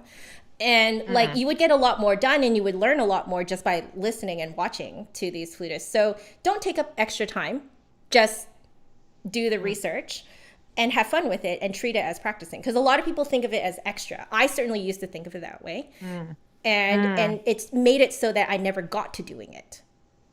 So because playing always way more, I mean, playing is not more fun. I mean, it's fun when you get into it, but it's like, you just want to play it. Everyone's like, oh, I just want to play yeah. And then like, I think we all forget, and I'm guilty of this too, especially when I was younger, that of just not listening to other people playing. And so, like, I've also had to dial myself back down as well. Like in my own practice sessions now, often I will just listen to the recording and just sit there listening to the recording as part of the session, just so I can really not only demonstrate that it works, but I'm practicing what I preach. You know what I mean?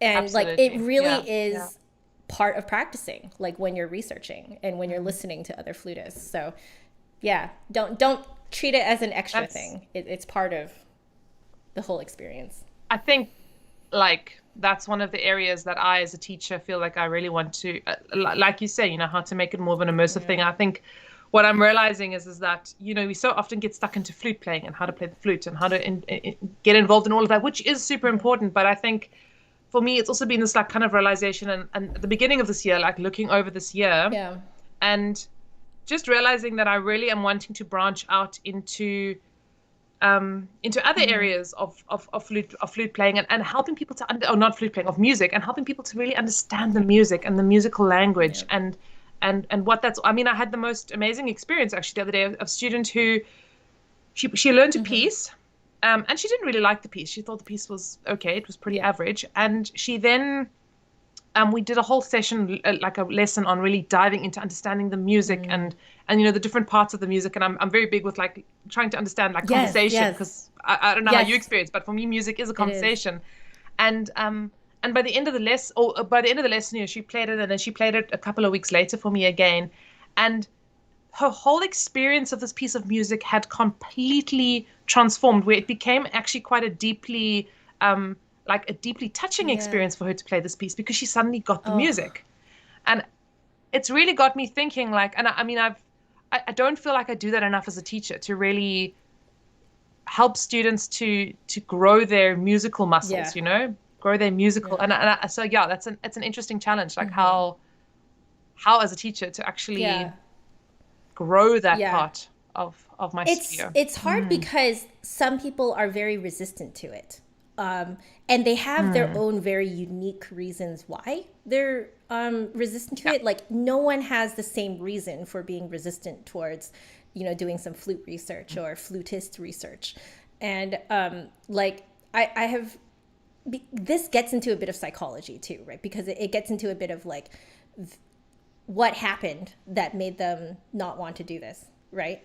And for every person, it is a unique experience. And so, you know, that's why this is my tip, is because it's like, well, at the very least, they can feel like they're not using extra time to do it, right? To do it. I really like that. Yeah. So like, I find that it's helpful. It doesn't solve the problem. It doesn't solve their unique problem, but it helps them get over it. I wanted to one little thing that, admittedly, it's only halfway. I need to finish it, so you'll get half of it if you want to. But something that I love doing this kind of thing, or I love advertising or encouraging people when they're going through periods of having pain or problems, you know, to say to them, you can still be practicing, because you can still be listening and reading and doing research, and there's a lot of stuff you can still be doing. And again, we shouldn't just be doing it when we can't play. We should be doing it all the time. But for any of you who are interested, I have got a kind of, it's what I call a little listening journey, and I kind of take people through for like different, you know, the different periods of flute music with the scores. And I started it for a student of mine who was having quite a serious shoulder issue, and I started this little thing because I thought, okay, let me encourage the student, and I started putting together this little journey. And subsequently, if I have a student that's got anything and they can't play, I'm like, you're on the listening journey. Yes. So if any of you would like to get onto that journey, just pop me an email, especially if you are out of playing right now, or if you want to be encouraged to be able to do some of this research type stuff and kind of get a foot into the door with it. Yes. It's a free email series that you get sent. So it's not, you don't pay for it. It's just a yeah, a gift. So perfect. That is so perfect. Like, there's so much to talk about, even when we can't play the flute, even when we're out of commission, you know, like, and like, I think a lot of people forget the value of it. It's not that we don't know the value, we forget it, I think, in favor of just playing a lot, you know? So yeah, good stuff. Very cool. I like that. Okay. My next tip, and this one is, I mean, it's just so obvious, and I know everybody says it, and I can tell you about 5 of you, or maybe, I don't know how many people are on the chat right now, but at least 50% of you are going to probably roll your eyes at me. But my number 3 tip is practice slowly.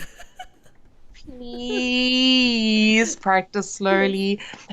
I really, you know, I want to start by saying that I've been an absolute, like, I have broken this rule more times than I can count, me too. and I still break this rule more times. I mean, we all do it. Like we all. I'm like playing. I'm like slowly. You know, the only difference is that I've got a reprimanding enough voice in my head that says stop slowly. But I think the problem with this is people misunderstand the function of slow practice. Yes. Is that you know, there's this kind of, at least I felt this when I was learning instrument, like in high school, when my teacher said to me, practice slowly, it felt like my teacher was saying to me, you can't play this. I misunderstood it that way too. You can't. And I think that the shift for me has been, our brains need time. And when we slow things down, we give our brains time to think about what they're doing. We give our brains and our body space to practice so that it's not practicing in mistakes. And also, and this is actually, in a sense, the really exciting part about slow practice is you get to actually, I find when I exaggerate musical stuff in the slow practice, it's amazing when I start speeding it up eventually, that stuff just comes through so beautifully. It's all there. All the groundwork is laid down. And then you can just go. Yes. I agree. So some people listen to me practicing the Iber right now, and they're like, oh my gosh, like, how are you playing so fast? I could never play that fast. And I'm like, well, you just joined the stream.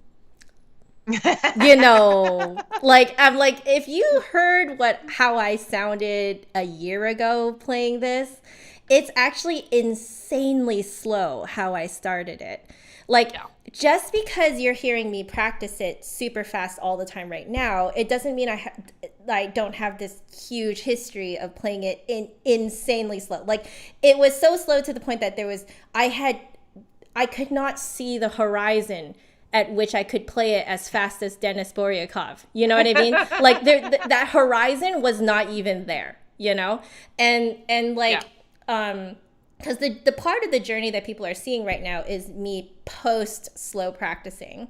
And I even go back to slow practicing now to check my posture, because my posture was very different. Like, when I'm playing slow, I'm much more relaxed. Hence, my posture is very different. And so it's studying my posture from when I'm playing slow and relaxed, and then applying the same posture to playing fast, right? Like, those two things. So I actually still go back to slow practicing, though not so much to lay down the groundwork, because the groundwork has already been laid down, but like, it's still worth it. It's still worth it to go back to that slow bit every now and then. When I'm playing a concert and I know there's that like little bit that is stressing me out, the one rule I have is you do not play it fast on the day. You play it slowly and calmly. And I think it kind of ties back in with that not what but how. Because I think and I love that you use slow practice to check in on your body, because I think that's exactly it. You know, like, so often I can pinpoint a mistake down to some tension that built up somewhere along the way, just a bit earlier. And it was there, and then this finger did just this tiny little tense movement, and then the mistake came in. You know, and so it's kind of this thing of like, really micro-analyzing our movements and how our fingers are movements and where the tension is. And look, that is 20 years of experience, right? I mean, that's not a year or two of playing. I mean, you know, but I guess it comes down to this thing of awareness. You know, awareness being the biggest gift any teacher can ever give you, is the awareness to figure it out for yourself. Exactly. But slow practice, guys. Slow practice. Yes. So I think this can be applied to slow practice So I put in here to make and tweak a manageable practice list. Because I think when we're slow practicing, one of the things that is really important is to have some sort of actual mental list of like what you're checking as you are slow practicing. So I did also put on here that it's not about how much you're practicing in one session as much as it's how often do you practice. So it's this idea of volume over time rather than like a kind of like short burst of like an intense practice. Sure, those short bursts are really exciting and it's really fun to do them every now and then, but it's not sustainable, I would say. You know, you get burnt out really quickly. And this is a topic that I was talking about with my best friend, that us musicians are hardwired in all of our training for short-term work. So we do a lot of kind of bursts of energy and then we drop it, because every gig is like that, right? It's like a short burst of energy and then you drop for a few days. The post-concert blues. It's a real thing. And so we're sort of constantly hardwired to only know how to work on things in a short-term fashion. But practicing is actually a long-term project. And with it being a long-term project, you have to do it in a sustainable way. Like you have to, or else you're going to burn out. So like, that's why I say like tweak your practice checklist too, right? Because let's say crazy stuff are happening in your life, right? You're going to have to cut down the practice checklist, or maybe cut it down into 2 lists that you rotate between, right? Because life is life, you know? It throws you stuff. People get sick. You get sick. You know, like emergencies happen. You know, some stuff in the house breaks. You know, like your car breaks down, right? Someone runs into your car. I don't know. Like stuff happens. And crazy stuff. Absolutely. You don't have time, right? So it's like, don't expect yourself to stay with the same practice checklist. Tweak it as your life goes, you know? Like in the times when your life is more boring, that's when your practice checklist can be a little longer, right? Because the thing that my mom always said was like, us humans only have, she called it 100% kind of like a tank of energy. And so if you're spending like 70% of that energy worrying about something that happened, right? Pandemic, right? So then we only have 30% energy left for everything else.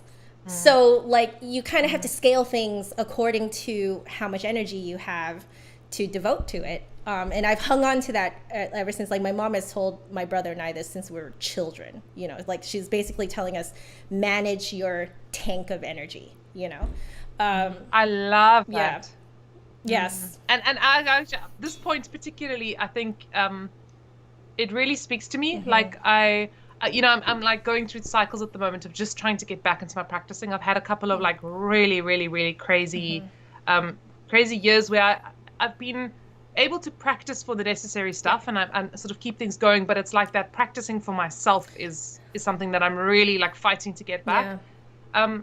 And then it is like this past week, you know, I got a bit sick, and then it's like suddenly you're down and out, and you got to just, it's that thing of a kind of, like you say, reevaluating the checklist, but also being kind on yourself to say, it's hectic right now. I'm not feeling well, and that, I mean, I know all musicians know this, that guilt, the constant guilt, like should be practicing, I should be practicing, I should be practicing, I should be practicing, and to actually just be like, right now it's just not going to happen, and you know, you're going to do what you can. And I did practice a little bit earlier, and I will be honest, my chest started to hurt. I don't have COVID, everybody. Apparently it's just a normal cold, but I don't know. It seems very, very odd to me. I mean, I'm on the mend and I'm doing well, but it's just that thing of being like, I want to play more now, but actually my body says no, so I stop. It's that simple. I love that you recognize that. Here's the thing, is that like neither of us expect any of us in the chat, anyone who's watching us, we're not perfect, okay? We're going to end up testing our bodies and not realizing that we're testing our bodies. But I think the important thing is what you did, right? Which is recognize that your body says no, right? Like you don't have to beat yourself up for like, oh no, I played when I was like not feeling good, you know? No, if you recognize what your body is telling you, then that's a good thing. It's reason to, like you say, celebrate that you really Totally. like are listening to yourself, right? That's something that unfortunately I don't particularly feel is encouraged a lot in at least my upbringing in music. This is not to say that I had bad teachers or anything like that. Not like that. It's more of a pervasive ideal that is just kind of subconsciously and without words sort of fed to us and fed to our teachers as well. And it's all very subconscious. None of us really talk about it. But I think it's time that we recognize that we, really need to listen to our bodies, I think body mapping is kind of the first step towards that, but it's also, I think we need to step into sort of the mental aspect of it as well. I totally agree. I think, I was actually having a conversation. So the teacher that I studied with in high school and into university, she's actually she's a certified body mapping specialist, and but she was even saying, she just she feels like what she does in the meantime is so much more than that. It's this whole mind body connection. It's this whole connection between our thoughts, our thought patterns. How our body feels. It's that sort of constant feedback of like what we think we do and what we do we think, and sort of that, when we can start to really tap into that, it is so incredibly powerful for just how we live our lives generally, but obviously for our flute playing, it's just like amazing. And I think in many ways it's kind of an old school way of thinking. This kind of idea of you play until your fingers are bleeding, kind of a thing, or you play in no matter what. And I mean, even my teacher that I studied with in Austria, he was very much, if you're not practicing minimum of 3 hours a day, you're going downhill, or you're not getting better. And 4 hours you're starting to get better, and 6 hours is your target. And I personally, I've tried practicing 6 hours a day. It's just not in it for me. I can't do it. It's just not in it for me. My body gets sore. It's like 3-4 hours is pushing it. Actually, it's pushing it. And I think like I then halfway into my studies, I got a finger injury. Oh gosh. So crazy. I slammed my finger in a door. Oh no. Of all things. Like you think it's from all the crazy hours that I was trying to practice, and I was overdoing it, and I probably would have headed towards some serious injury if I hadn't had the door slam on my finger. Wow. Wow. A weird blessing in disguise. Totally. And I developed this injury, and I couldn't play for about three months. I couldn't play at all with the finger. So I could do a whole bunch of other stuff. Like I could play, it was this finger. So I could play like everything around this finger. So I could play like the high B, high F sharps, and A, B, and G, and C. That was it. But I couldn't use this finger. Ooh. And so, I started doing all kinds of crazy things. I remember I created like a whole practice schedule for myself of like whistle tones, singing and playing, breathing exercises. Yes. I did a lot of like really soft high notes on F sharp and B, which are horrible notes. So it was good practice. I know, right? Yeah. But I think the thing that I realized was that I could do so much more with so much less time. And when I really started to look at, like, I really got into like actually fixing things like my posture, my breathing, tension in my throat. For the first time in my life, I started fixing them.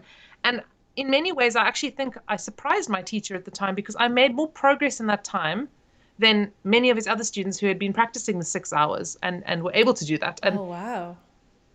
To this, the physio, she said to me, I was very lucky. I had a physio. She was a flute player and a physio. And she said to me, look, you're probably never going to be able to play more than 3 to 4 hours with that finger again. Yeah. Those were her words. She said, it's probably going to after about that much time. And it is every now and then I still feel a bit of pressure in there. And especially when weather changes or if I play a bit too much. She said, but that kind of intensive practicing, rehearsals are different because it's sort of stop-start. But that intensive, like 3 to 4 hours, you're probably going to find your limit. I see. But the funny thing is that was already my limit. Yeah. I just didn't want to admit it. And so instead of working with my body and with what I had, I was fighting against this wall of expectation. 6 hours, go. Yeah. 6 hours is weirdly, you're right, is that like it's seen as that golden amount of time to practice a day. But it's like, if we really think about it, that is almost a full work day of just playing flute, which like, Yeah. no person would, like, outside of the music bubble would ever think that it's ever worth it to do that, you know? Like, even if the flute is your full-time job, the thing is you're probably doing gigs, which means you're playing, you know. You're not getting paid to practice. No, I mean, I kind of am by doing it on Twitch, right? Kind of, which is but cool. like, but amazing. even then I can only afford 1 hour per weekday. And now it's only 4 days a week because I've had to scale down so I could do creative stuff like this on Mondays, right? So it's like, it's quite, you know, like, I still struggle with this idea of, oh no, I'm only practicing 4 to 5 hours a week, but other people practice 6 hours a day, right? But like, the more people I talk to, the more everyone's like, actually, I've never been able to hit the 6 hours. Like, more and more people are telling me, even if I have a very good practice session, it's like 3 hours. I think I've maybe hit the 6 hour mark. Maybe I could count on one hand in my entire life. And I can tell you that 6 hour mark was followed by a massive crash. Where, like, you could have done way more by splitting it into 2 or 3 sessions. Totally. You know? Like, it's... Or over a few days, you know, like... I mean, I was pretty good with taking breaks and all of that, but still, it's just after a few hours, my body was sore and I was tired, and it's just too much. It's just... It really is. It's too much. It's too much. You know? Yeah. Oh my goodness. Well, are we on your 3? I think we're on your 3. No, on my 4. Yeah, now, on your 4. Yep. On my 4. Cool. So the next one is actually, it's a really, I don't know, I feel like I might have got this concept from somebody, but it's something that I've really become kind of one of, like, my tenets of practice philosophy, if I could say that. And it's this idea of being curious in your practicing. I think it actually came from the injury time because I was so, I mean, there was no expectation on myself. Like, I couldn't achieve anything. I mean, you can't play much with 5 fingers. But because I couldn't really, you know, what I would do is there was a sense of, like, real, like, exploration and curiosity and just seeing, like, what else is possible and almost approaching the flute with a kind of almost like a, you know, sort of like a childlike sense of curiosity, you know? And I think if we have this kind of a way of thinking about our practicing, instead of, you know, you make a mistake thinking, oh no, you made a mistake, it's bad, you're saying, hey, I made a mistake. That's interesting. I wonder what happened. Yeah, like, I wonder where that came from. Okay, let's look into that. And I think it changes the language you use with ourselves. Which in my experience, a lot of when I perform or I have any kind of performance experience, what happens in my mind during a performance can directly be related back to what happens in a practice session. Yes. Because it's that those ugly thoughts that you have about yourself or those feelings that you have in a performance, that's happening in your practice session. It's just a little bit more masked and a little less obvious. Yes, I agree. Because it's all those mantras that you're telling yourself. They will just come to the forefront because basically everything is heightened in a performance situation, which of course means that those mantras are also heightened, right? Absolutely, totally. A good friend of mine, I don't know if you know care clowning, if that says anything to you. It's kind of like a you dress up not actually as clowns because that's a little creepy, but you just dress up like colorful and with paint and everything, and you go into hospitals and you like just play with the kids and you know. Which was really cool. I did a training for that a few years back. Oh my goodness. And one of the kind of things one of her phrases that she uses, which I really love, is "What you tell is your spell." And I think I think that's so cool. You know, it's like the things that we say to ourselves, the kind of language we use to ourselves, whether it's spoken or whether it's thought, is what kind of manifests itself in our reality. And I mean, this sounds all like, you know, gobbled. People are like, okay, rolling eyes, here we go. But it's very, very, very simple. I mean, it comes down to sort of like psychology, sort of cognitive behavioral stuff. When we thought patterns become behaviors. They do. You know, and I think it's just exactly. So yeah. It's that flinching thing, right? It's that we're coming back to that flinching thing. Like, why was I flinching in front of my teachers? Because I was doing that to myself in the practice sessions. Absolutely. Right? Rather than being curious about why I was making those mistakes. I just felt bad about them, right? And so, of course, that's Absolutely. heightened in front of a teacher. Yeah. Oh, all right. Shall we make it through our last few before we close off today? Let's do it before we have to wrap it up. Exactly. My fourth one is, I actually already talked about this one, so I'm just going to mention it and we can just move on. It's comparing your posture between practicing slow and practicing fast. So I love that. Yeah, it's really, so I wrote here, your subconscious/anxious way of playing might legit have a totally different posture than when you're practicing slow. So like, this is something that I actually recently discovered within the last like month or so, because I was like, why is it that when I'm playing slow, I feel really good, like physically feel really good. My fingers feel really good. I can hit all the notes, and stupid eBear has all these horrible fingerings. So I'm like, but then like, why is it that when I go fast, it's like it's a completely different beast, right? Like what happened to it? Right. Totally. So like when I actually went back to, like you were saying, slow practice, that's when I discovered that your posture can literally change depending on how you're feeling. Again, thought patterns becoming behaviors. Right. And so like it's really interesting to make that comparison. So I like that. For me, it's very like a very practical way of looking at something that's quite complex. But, and a thing that a friend of mine, or she's a colleague of mine as well, a wonderful flute player, she, I remember she said this once, that she would practice things slowly, and then she would work on transferring that feeling that she had in the slow practice into the faster practice. Yes.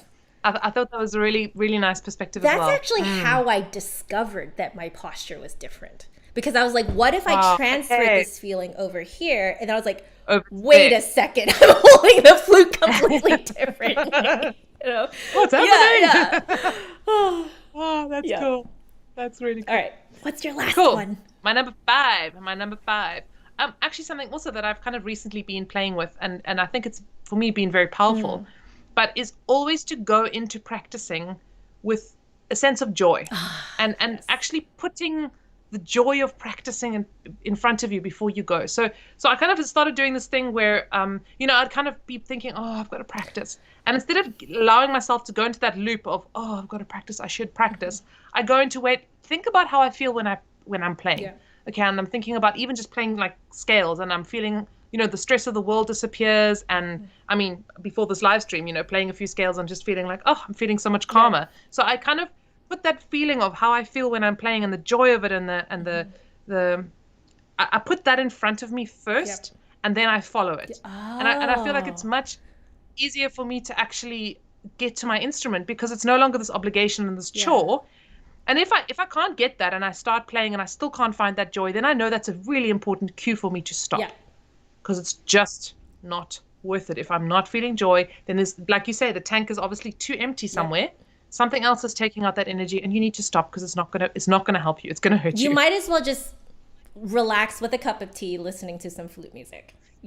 Absolutely. Like it's if you don't have the energy, then make someone else play it for you. You know what I mean? Like, I love it. You know what I mean?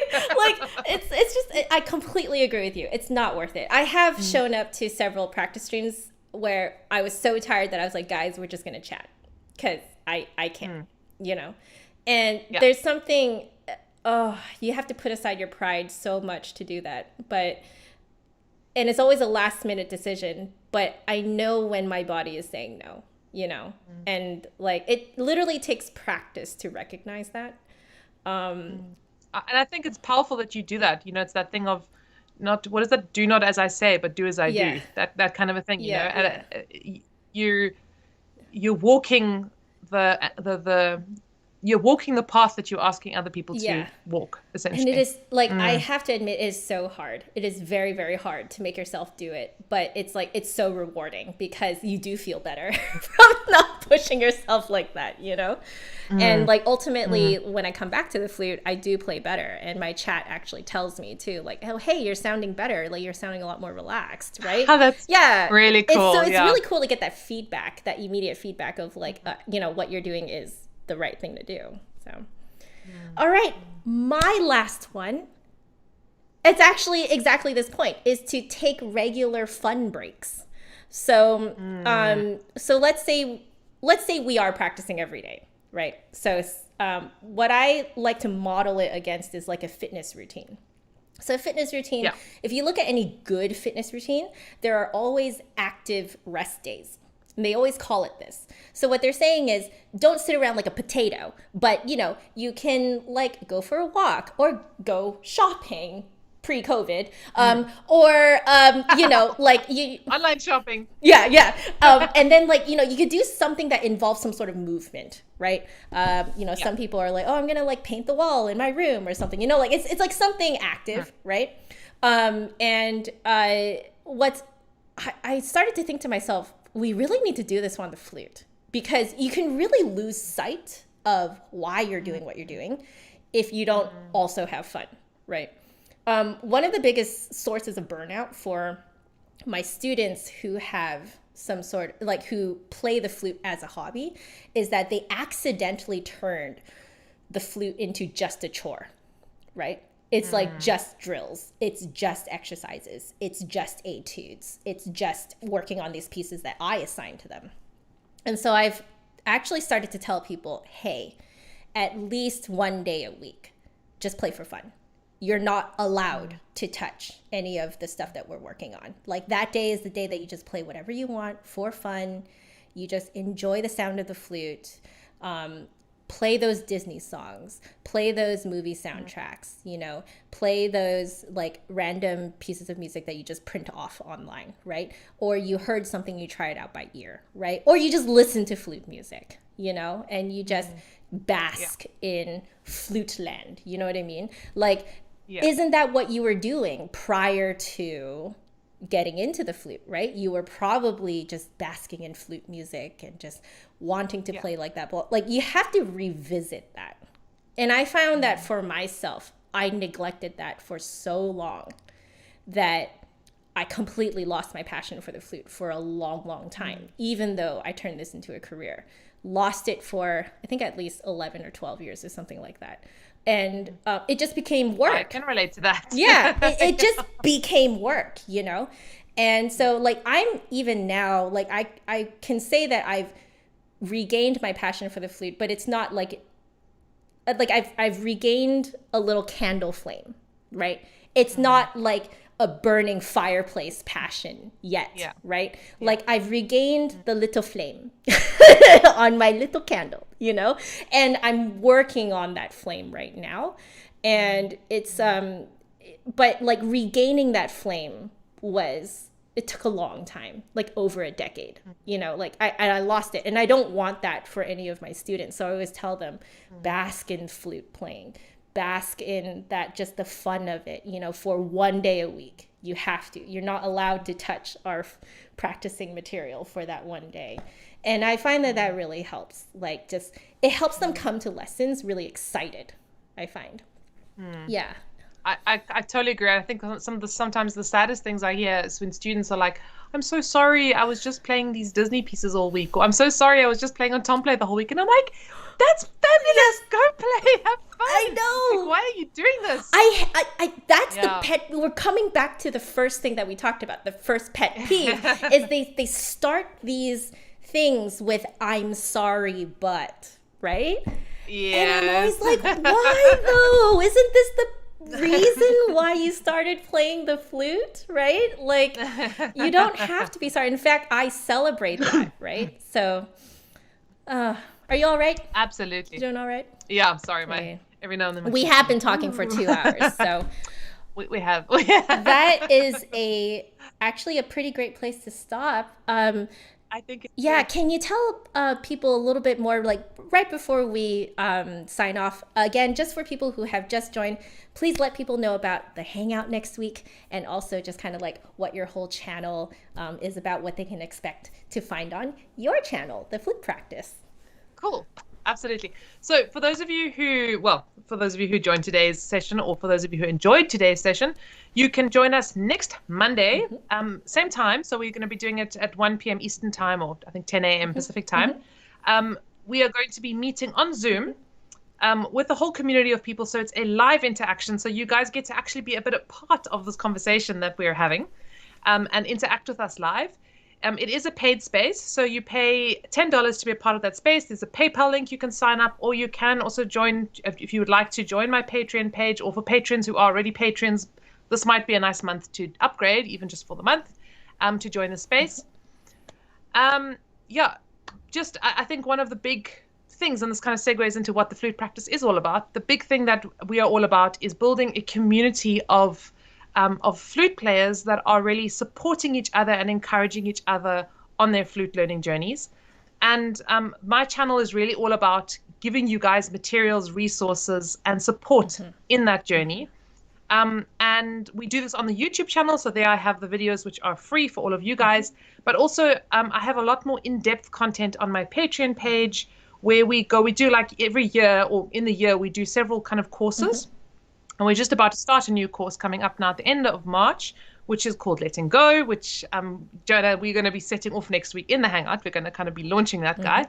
But really, yeah, it's a space to kind of get more in depth into your playing. We look at all these kind of practice areas, practice philosophies, psychological stuff, but also doing it in a community of, honestly, some of the most special people. I mean, this is, I think, a representation of just somehow of the specialness of this community, and of these people that, yeah, you guys, for those of you who are part of either the live classes or my Patreon space or any of that, you guys have really become like a big flute family to me. I say it, and it's not just marketing material.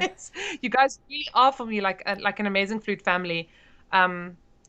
So yeah, if you're looking for a flute family, someone to encourage your spaces, then I cannot encourage you enough to get involved in some kind of community. Joanna, I know you've also got some community spaces, and just get involved in these community spaces, because you don't have to be doing this alone.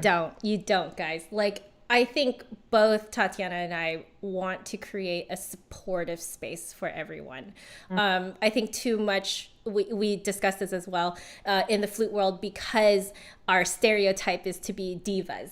I think it's very, we are all tempted to get carried away, I think, with the diva status.